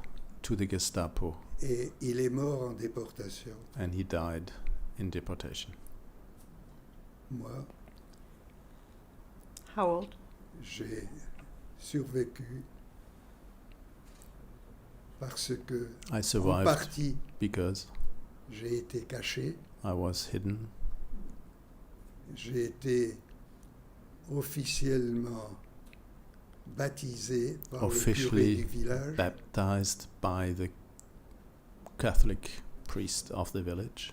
J'ai été enfant de cœur I was serving the Catholic et minister. j'ai survécu comme mon père qui était prisonnier en Allemagne. And I survived as my father, who was prisoner J'ai in war survécu. in Germany. Je ne peux pas dire pourquoi ni comment. I can't say really why I survived nor how. La vie m'est offerte en miracle. Life has been given to me as a present of miracle.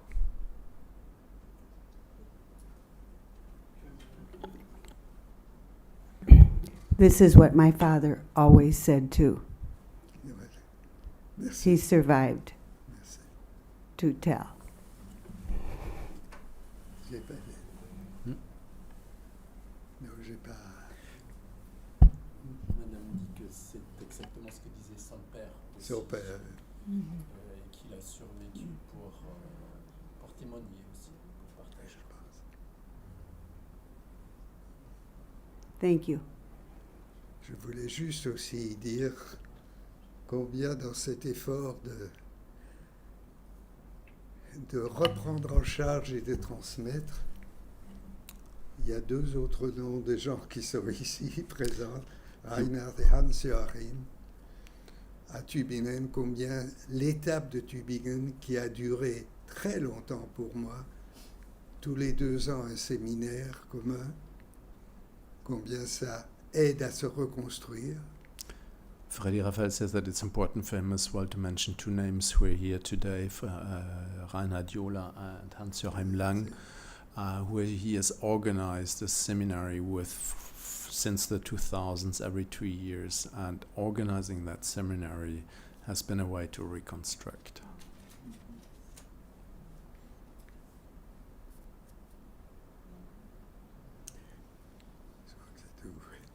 Reinhard. So in German might be, because Freddy understand that. Freddy, kann ich dich auf Deutsch fragen? Kann ich auf Deutsch fragen? Ah non. Est-ce que je peux vous demander en allemand? Ja, du kannst aber Okay. Lauter. du musst lauter sprechen. Oh, okay. So, Freddy, vielleicht können wir das dann übersetzen, wenn du in die Gegenwart schaust, was hältst du von der deutsch-französischen Beziehung und von der deutsch-französischen Erinnerungspolitik? Hat sich etwas geändert, verbessert, oder ist es anders geworden? So the question was, if he looks in contemporary times, I asked him, has something changed in Germany and in France, and did it become better or worse? So it is, because the situation has changed since the last 20 years. So. Je pense qu'effectivement, quelque chose a changé. I think something has changed. Avec une formule que j'emploie souvent, l'histoire ne se répète pas, mais elle bégaye. History doesn't repeat itself. Et je pense qu'il y a en Allemagne, comme dans d'autres pays, comme en France, de nouveau une attirance pour les extrêmes. But it's stuttering in the sense that there's a new adherence for the Il y a extremes. de nouveau la fascination pour le sauveur, pour la personne qui va enfin vous arracher à la médiocrité du contemporain. A fascination for someone démocraties who can sont en extrive us danger. from the ordinary every day. Could you repeat that? You were talking at the same time. Encore une fois. No, you, the translation. What he says is that history is not, the formula he usually employs is that history is not repeating itself, but it's staggering. It's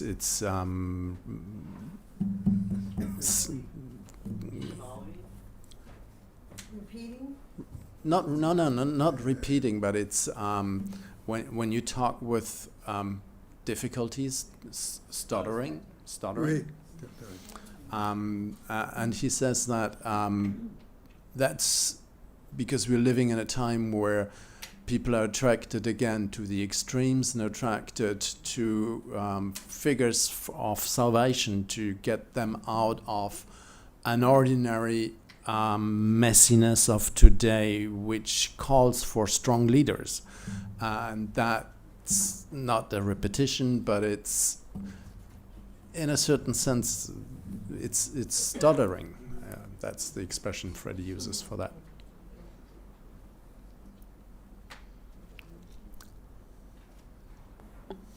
Reinhard. Okay, so another question, because there are young students here, so the next generation, do you have any advice for them? So, I mean, there are French and there are German students. What would you say is important now to do? I mean, in the... Il demande, puisqu'il y a des jeunes étudiants qui sont là et la nouvelle génération, qu'est-ce qui te semble important de faire aujourd'hui? Je ne veux pas donner de conseils. Je pense très fermement que le sursaut qu'il faut y avoir I do not aujourd'hui, want to give any recommendations, la vigilance, la lucidité, but you have le to be sens alert. de la responsabilité devant ce Responsibility qui est en train de se passer. in front of what is happening. Ceci concerne la jeune génération, That mais aussi concerns la nôtre. the Et younger je pense generation. que c'est pas vers les jeunes, c'est l'ensemble de la société qui doit prendre conscience de sa responsabilité. We have to become or re-become conscious of our responsibility today, and not the young, all of us. It's not for just a generation. Et je pense aussi notamment que il y a un gros effort qui est fait à l'heure actuelle pour sortir du mythe du passé nazi, par exemple, en Alsace, de sortir du mythe victimaire d'une Alsace entièrement victime, alors qu'il y a des responsabilités. Et je pense qu'un énorme travail est fait à la fois dans des expositions au Struthof, à la Bibliothèque nationale. Il y a un effort pour affronter le passé lucidement et s'enfuir les responsabilités. And Freddie Raphael suggests and stresses that there is at present an important initiative trying to face the past, in the sense that you are not hiding behind the myth, what he calls the myth or the legend of French resistance in Alsace, but to face the fact that there was collaboration, there was participation, and all of Alsace is not a victim of German Nazi occupation. And it's important to come to that point to reconsider that story of saying that all Alsatians were victims of the time. And that's true in exhibitions that are shown at the concentration camp memorial, but they're shown at the National Library, Place de la République, and that there is important initiatives into that direction today.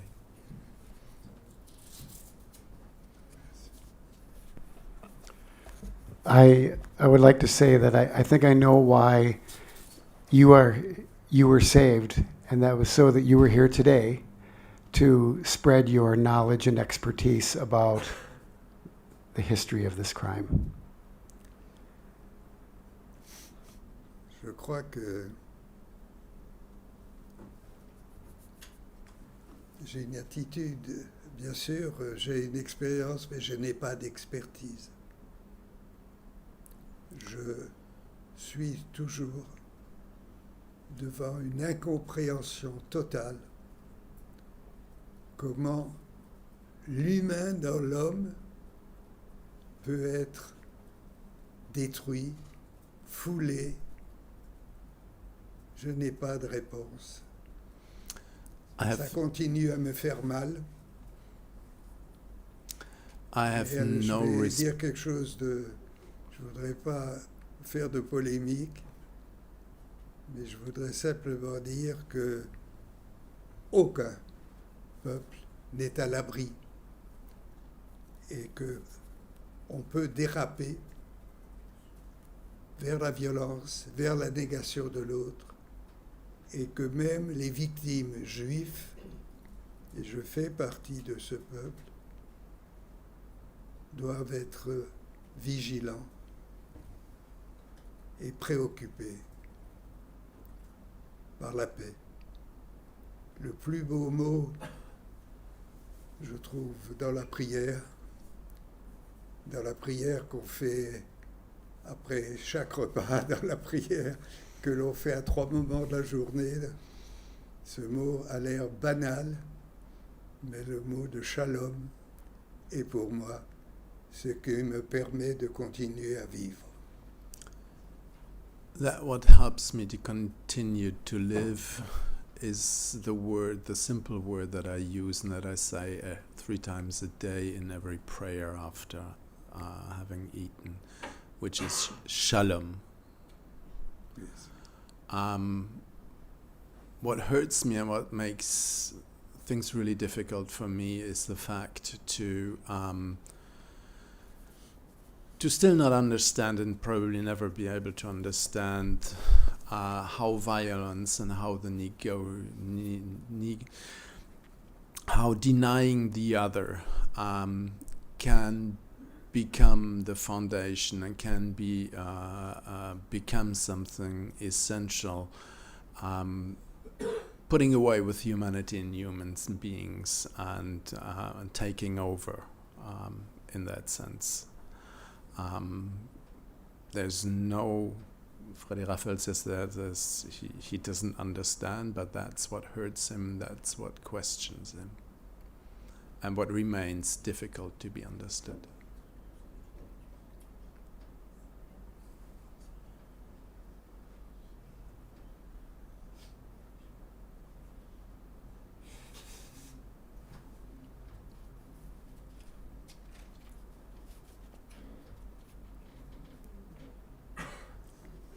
Yes, please. But others have survived and have not witnessed as you are doing, and we are eternally grateful to you. D'autres sont des survivants mais n'ont pas témoigné et ils sont très reconnaissants de ton témoignage d'aujourd'hui et de toujours. Merci. Merci. Also, it was asked about advice to the students, and I remember what our mother said to us. If you hear something you disagree with, do not, and you don't know what to say, you cannot be silent. If you can only say, I disagree, say that. If you can only say, no, say that. If you can't say anything, shake your head. But don't say nothing. Don't do nothing. That's what I live with. Merci. Merci.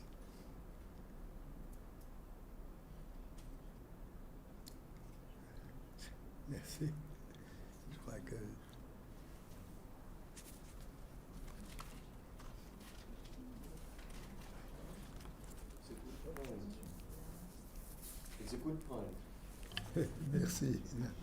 Hannes, merci.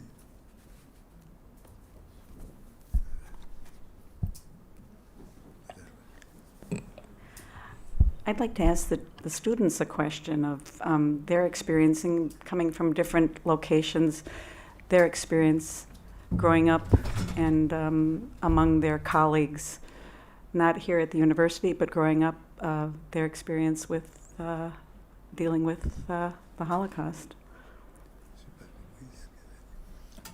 Et des membres étudiants, quels sont leurs sentiments par rapport au sujet, par rapport à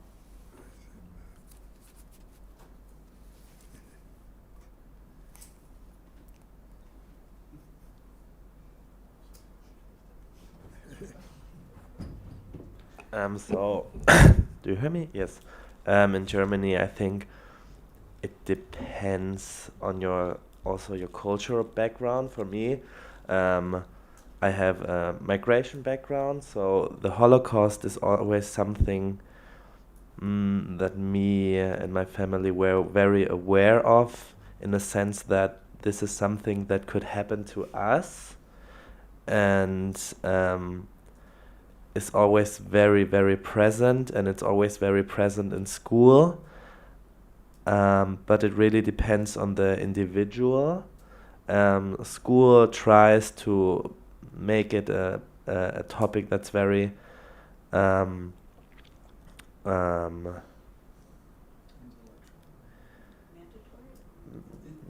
that's always around. Present, yes. Thank you. But I think for some it is, and for some it's not. And some, like us, are more aware and more into learning about things about that. But sometimes school just makes it very too intellectual for us to actually reflect on our own and our own experiences and how we feel about it, and always portrays the Holocaust as something that is far away, because we only talk about it in history class, and also something that happened in Auschwitz and not in front of our own homes. Like almost, I think there's a theory that there's no town in Germany that was far away than 30 kilometers from the next concentration camp, like the small ones. But for me, for example, there was a concentration camp in or near our town, like 2 kilometers from our school. No one knows about it in my school, and we all took a trip to Dachau. And we didn't prepare for the trip to Dachau before, and we didn't talk about it after the trip. So we just went there, and they said, okay, that's it. And yeah. But it depends on the school. Like, I know a school because I work at a memorial place, and there are schools that do a lot of reflecting and put a lot of effort and work in their work, which is nice and important, but it depends. It's very different. You went to Dachau and there was no reflection afterwards? No. We went there and everyone cried, and then everyone was hyped for the field trip. Yeah. Right. And for many of my friends, I can speak for them, it was the first time they really experienced it and reflected on it, and the last time that I'm aware of, which is sad.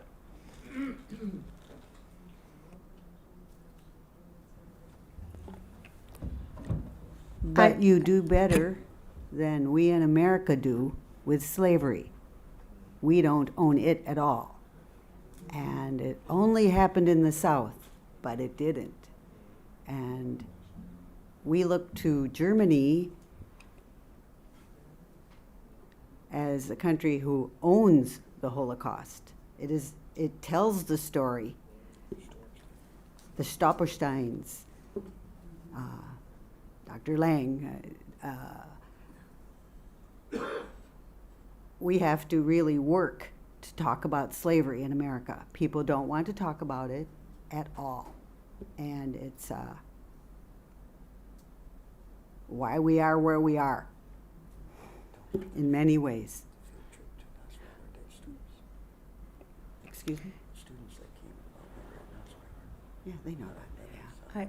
Yeah. I had a question. In your life since the Holocaust, have you experienced anti-Semitism in modern day?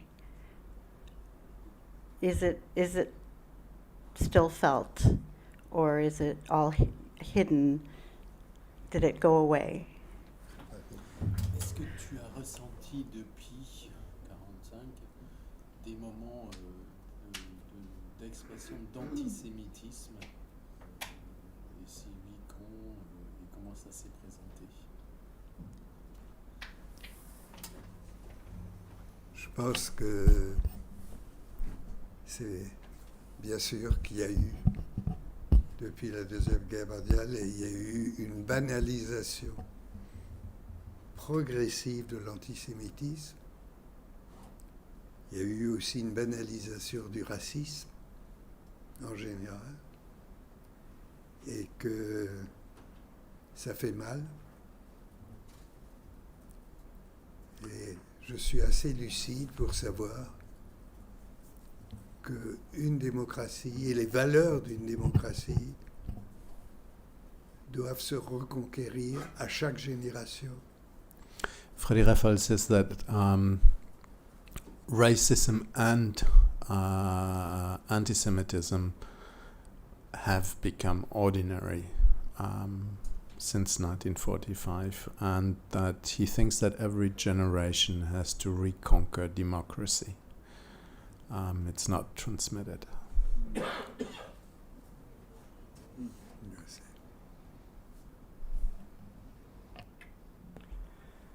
I'd like to ask the students as well, do you have friends or people your age that are Holocaust deniers?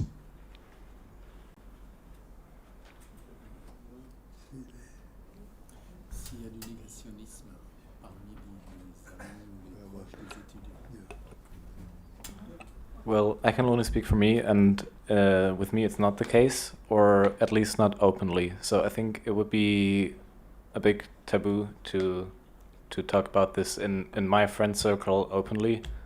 So at least it's not visible, and not that I know of.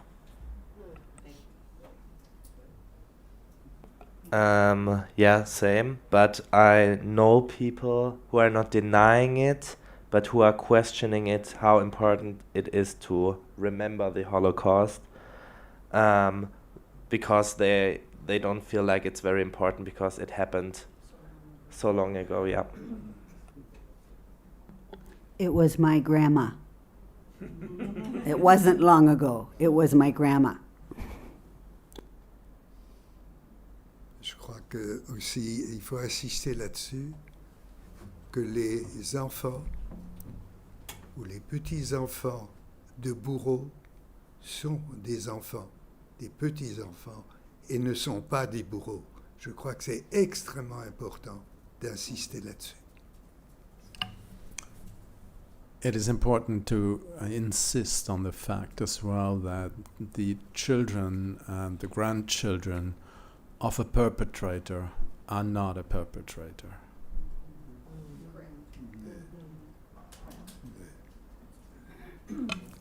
I want to add one thing.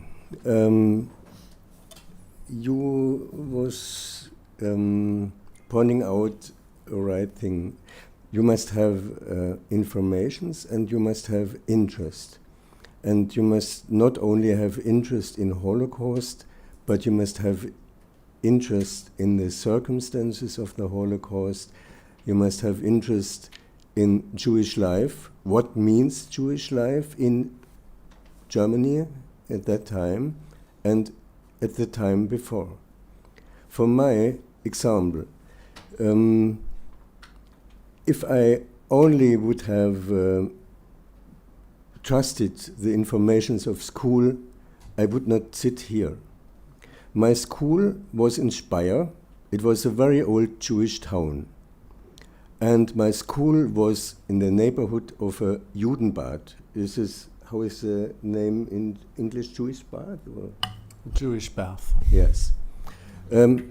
I was in this school in Speyer for 6 years. I went every day to the Judenbadgasse. This is the street past it. Nobody in the school told about that. And nobody I ever heard in my when I was young about the rich life of Jews in the Middle Age in Speyer, and in the 20th century, the main street of Speyer was one third with Jewish shops. I asked often my mother's now 95, and in early time, from herself, she did not speak about that.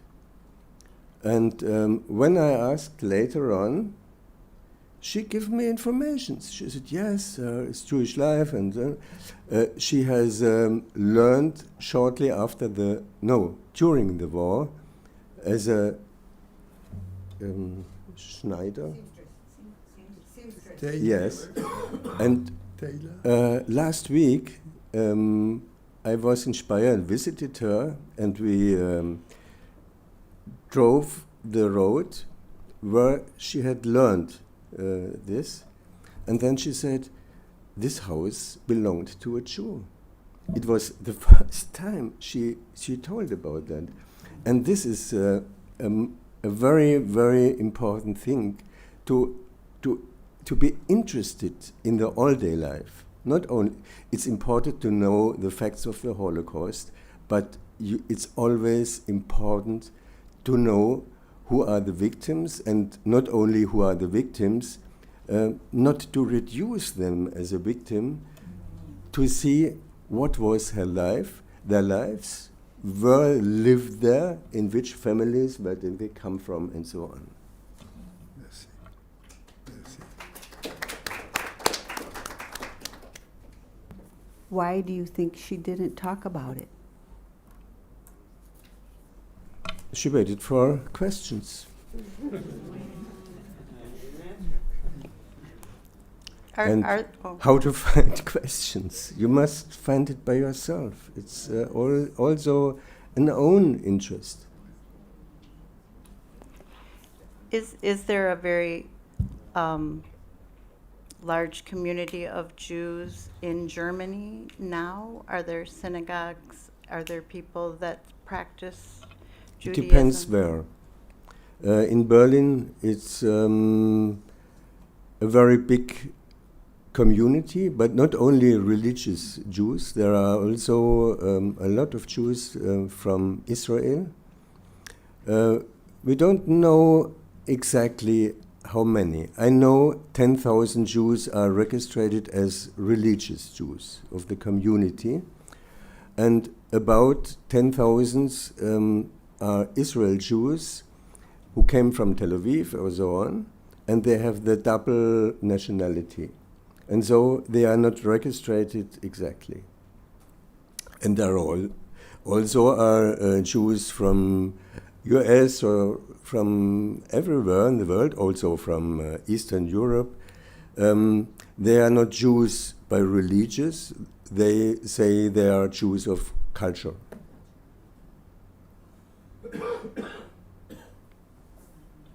And in Tübingen, maybe 100 Jews, and the next town where a bigger community is Stuttgart. Our father started an interfaith program in our city with Jews and Muslims and Christians, and is there movements like that in France and in Germany to bring the different religions together? Yes, But there are, it depends. There are religious groups, and there are also political groups who have the same interests, but other contents, or not exactly the same content. Yes, but I know that the knowledge about each other is not very high in common. Je crois que je voudrais ajouter que je pense en France, on parle effectivement et on souligne la banalisation de l'antisémitisme, mais je voudrais souligner parallèlement le nombre d'associations, de cercles où se rencontrent juifs, chrétiens et parfois musulmans dans un désir de connaissance réciproque, d'études communes, et c'est extrêmement important aussi de prendre conscience de ce phénomène de curiosité et d'un sentiment d'enrichissement dans la différence. Freddy stresses that there is quite some organizations in France that work in the field of interreligious dialogue and exchanges, mainly between Christian and Jewish communities, but that can include Muslim communities as well. And he says that that's kind of a contrary to the ordinary anti-Semitism widening and becoming broader. So it's a counterpoint.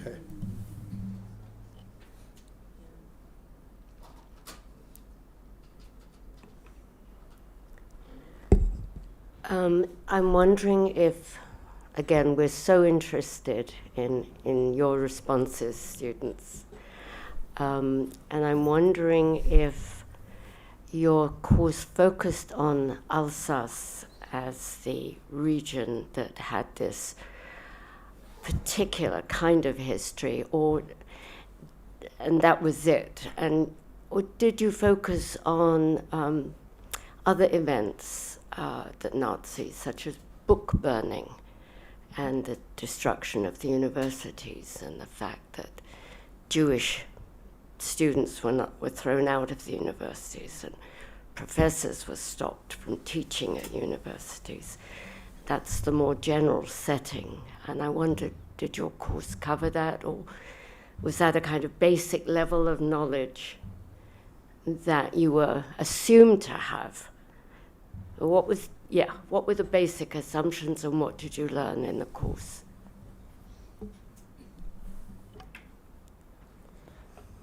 I would say it was like the basic, because like in school in Germany you learn a lot about book burning, all the crimes they did, and I think in this course it was special on this one crime, because in Germany a lot. There's a lot of history and education, and you in your village you see something about the Nazis, and so from small kids, I guess everyone knows a little bit. Okay, that's good to know.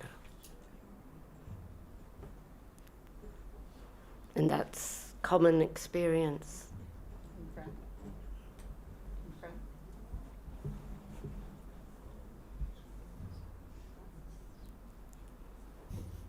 Thank you.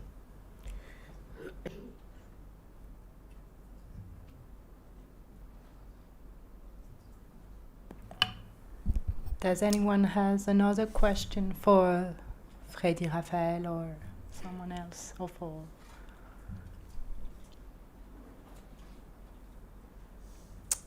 Well, thank you very much.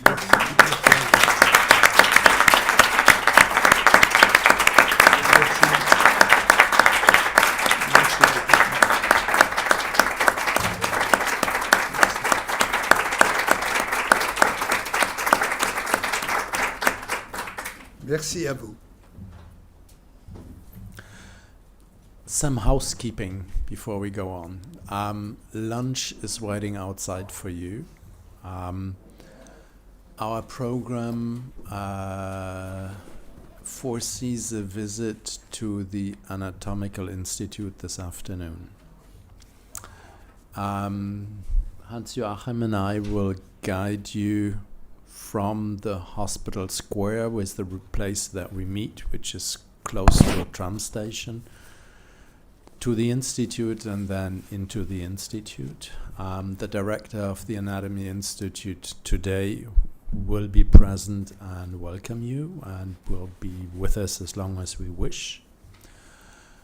And there is maybe a difficult decision to make. The institute, but that's part of the story, and it's part of the things we'll be working with. I mean, evidently it's going to be a difficult moment for some of you, because it's not a fun place, and it's a place that is working today. So it's not a memorial. It is an anatomical institute, and the tanks where the bodies of the 86 were found in December 1944 are in use today. It's not history, but you can visit them if you want. But I wanted you to know that before, not just to overthrow that to you at 2:30 or something like that, ask, do you want to see that? So you might discuss, ponder, think what you want. It's possible, it's not necessary. It's disturbing. But you might want to see it. So there will be body parts in these tanks when we are there? Absolutely, they are in use today. Yes, as because they were that's at what the they were time. used for, yeah. That's what they are still used for. But I mean, I think that's part of the story. We're not talking about an abstract concentration Absolutely. camp. We're not talking about a memorial. We are talking about something that happened in ordinary medical practice and science. That's what we are talking about. Thank you for the warning. No, I have to just ask again. Parts of the 86? No. Okay. No. That's for sure, and that's for clear. That's what the commission has worked on. That's part of the story, how the commission started, but we can talk about all that. But the bodies of the 86 were stored in an equipment that was existed before, transformed by the Nazi professor when he came, and is still in use today as such. Has there ever been any discussion about maybe not doing that? No. The university has a certain lack of even considering the whole story. For a long time, the university, and that's part of what Freddy is talking about, it's what is resistance as a memory concept in France. Consider that the French university that we are talking about was not in Strasbourg at the time. And one of the sayings that have been mentioned by Hans-Joachim this morning was to say the walls are innocent. We were not here, the walls are innocent. Where's the story? There's no story. That's not us. And that's what has been turning. And I mean, you saw the dean of the medical faculty 20 years ago. He would not have been here, and he would not have considered that this is part of the history of his medical faculty and of the university that he is representing. So that's something that has profoundly changed during the last 15 or 20 years. And there's a lot of reasons and a lot of people engaged in that. But probably one of the persons who started the earliest on this is Frédéric, and that's why he's here today. What do you think? What do I think about what? About the innocent walls. If I'm here and if I'm working with my students on that for more over 20 years, and if I have participated in the historical commission and carried part of that, I think the answer is evident. I think there's no way that walls don't have history, and it's about the fact that, and it's not a French, it's not an Alsatian, it's a general question to all of us. That's what Freddie just said, is the way the medical faculty distanced itself from a past that it didn't want to be part of, that it didn't want to recognize, that it didn't want to face, and that it didn't want to deal with. And that has changed during the last 10, 15, 20 years. Every medical student today has courses on that, is involved in that, has to reflect on that. Okay. It's not possible to go by that. As entire generations of medical students went through an institution where they never knew that the anatomy lesson they were just learning, they were sitting in the very room where the Nazi students might have sat, where August Herder taught, etc. And I want to add, of course, the walls are innocent. It's a symbol, but it happened there.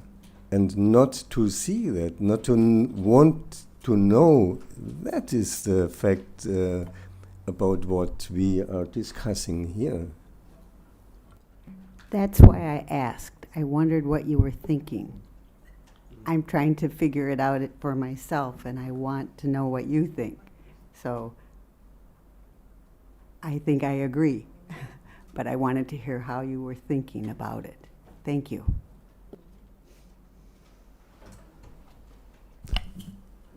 So I think we're gonna get down a little bit emotionally. We have time for lunch now for an hour. It takes about 20-25 minutes to get over by tram or by foot. You can walk to the hospital square where we'll meet at 2 p.m., which is an hour and a half from now. Food is right outside. Merci.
Merci à vous.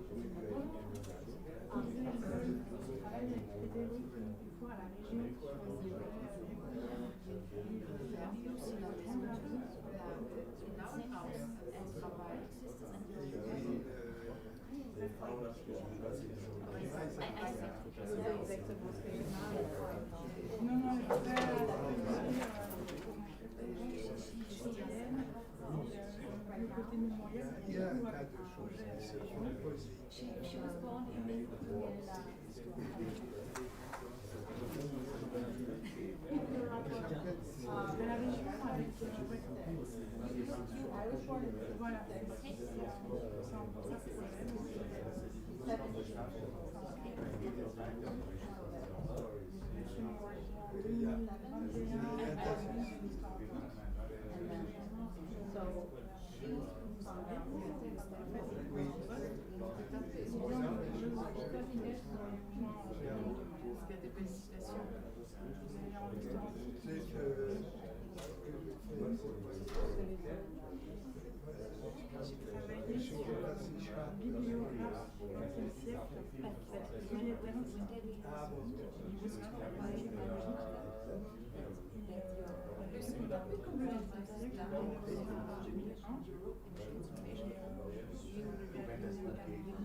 Just a rumor.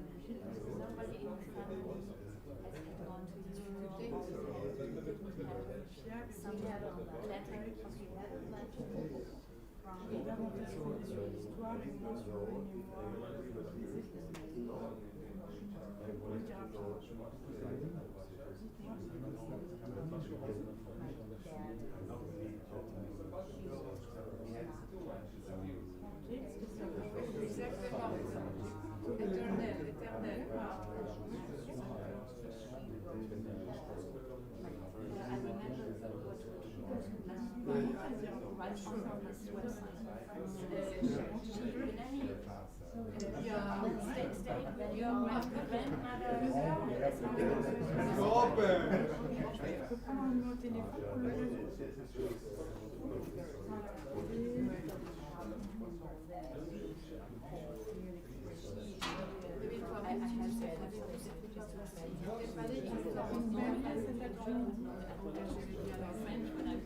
Ça fait des justes, mais c'est très très intéressant.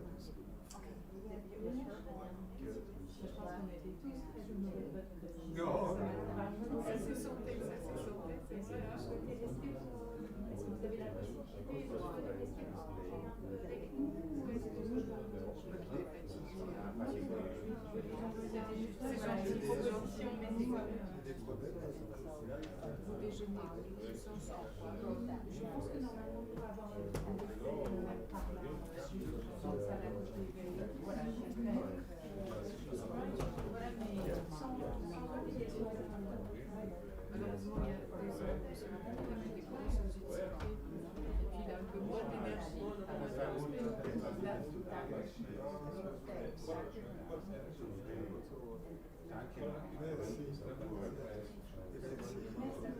Bonne suite, vous avez des choses intéressantes.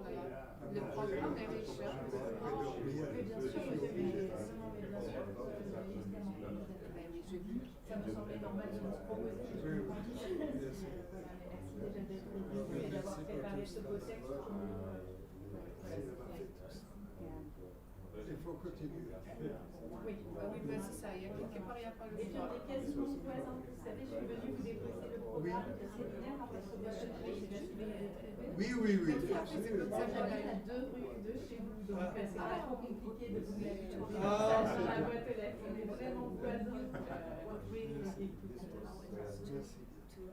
Voilà. Bientôt, bonne continuation. Merci.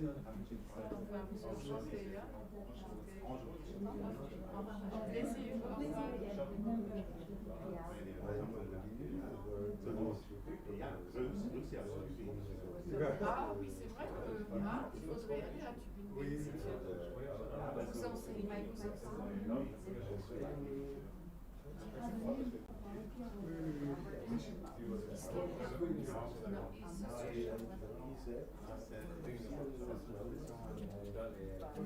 C'est l'ethnologie proche. Ah oui, c'est ce que tu m'as dit.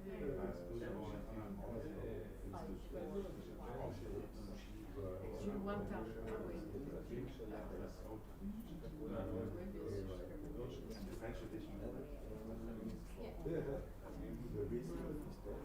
Voilà, merci. Gern geschehen.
Together because I said we were already. Yes, I'm jungling with the English. Suddenly, okay, see, it's easy, learning it for me. Yes.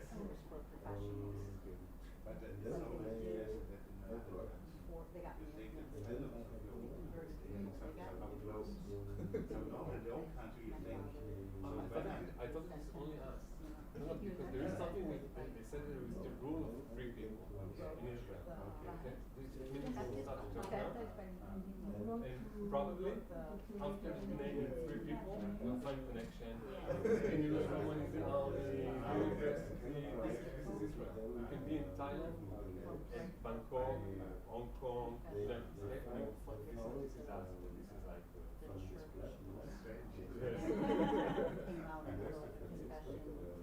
it's not too small now. They say it's a political question. How do you count? Yes. He was very. Maybe it's even 10. Yes.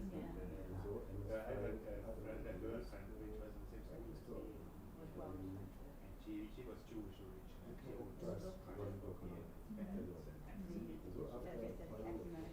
but people are somehow used to live with. But then she was a very and there was an identity of then she came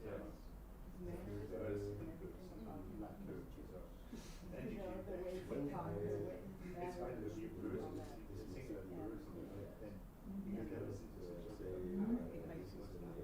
oh no, so that's really special. Because I mean it's I feel very I would feel very good. So this and she was very like that? I come back on Okay, but it's not common in this one. No, but that's not your first experience. Okay. Today is Tuesday. Today is Thursday. Yes. I come back on Thursday. This is what Hannah Arendt It's the last discussion. And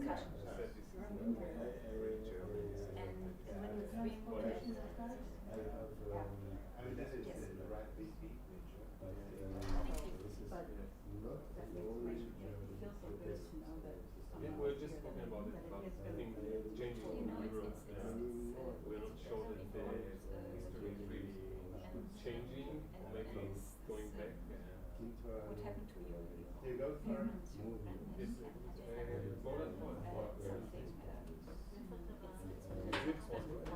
Yeah, definitely think it's freezing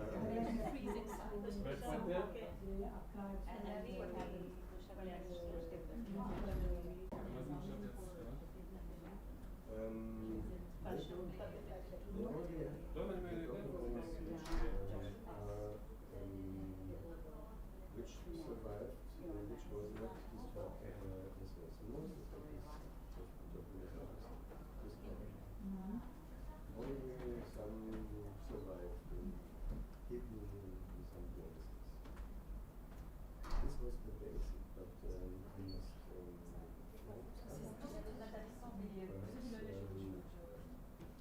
the list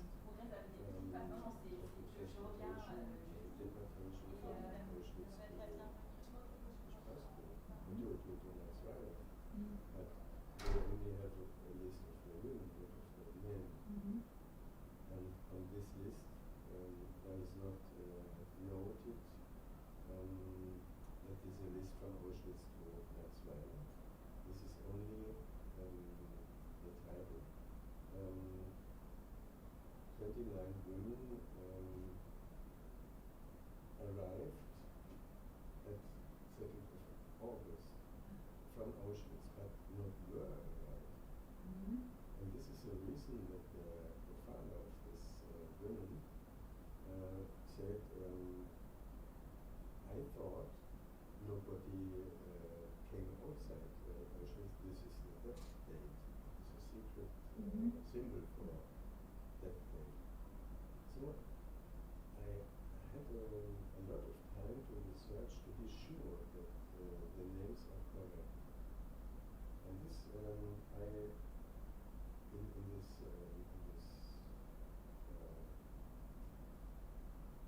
lecture, something, a public lecture in Strasbourg, I told about that because in Strasbourg there was a certain Menachem.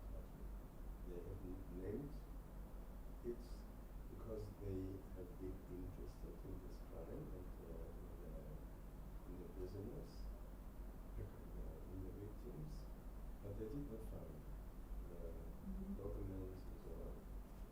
And then they met from time to time. And so I also read in a newspaper about their work. I wrote to them and can speak about our work. And then sometime I could say when I have it. And then they invited me for a lecture. And then I wrote, I spoke the names, all rose from their seats. And this was the moment when Raphael Pellegrino heard about it first time. He was there, and from then we often met till now. We will see him not tomorrow, after tomorrow. Ah, very fine. Yes, yes, yes, and, yeah. And he was a student at that time. He was a student. Yes. And he always walked, he always thought about maybe some specimens from that time in the university or not. This was the reason he started to. Yes, yes, yes. Tu veux que je vous amène à manger là? Non. Do you want me to bring some food here? J'étais sûr que tu allais me coincer. Mais comme ça, je pourrais travailler.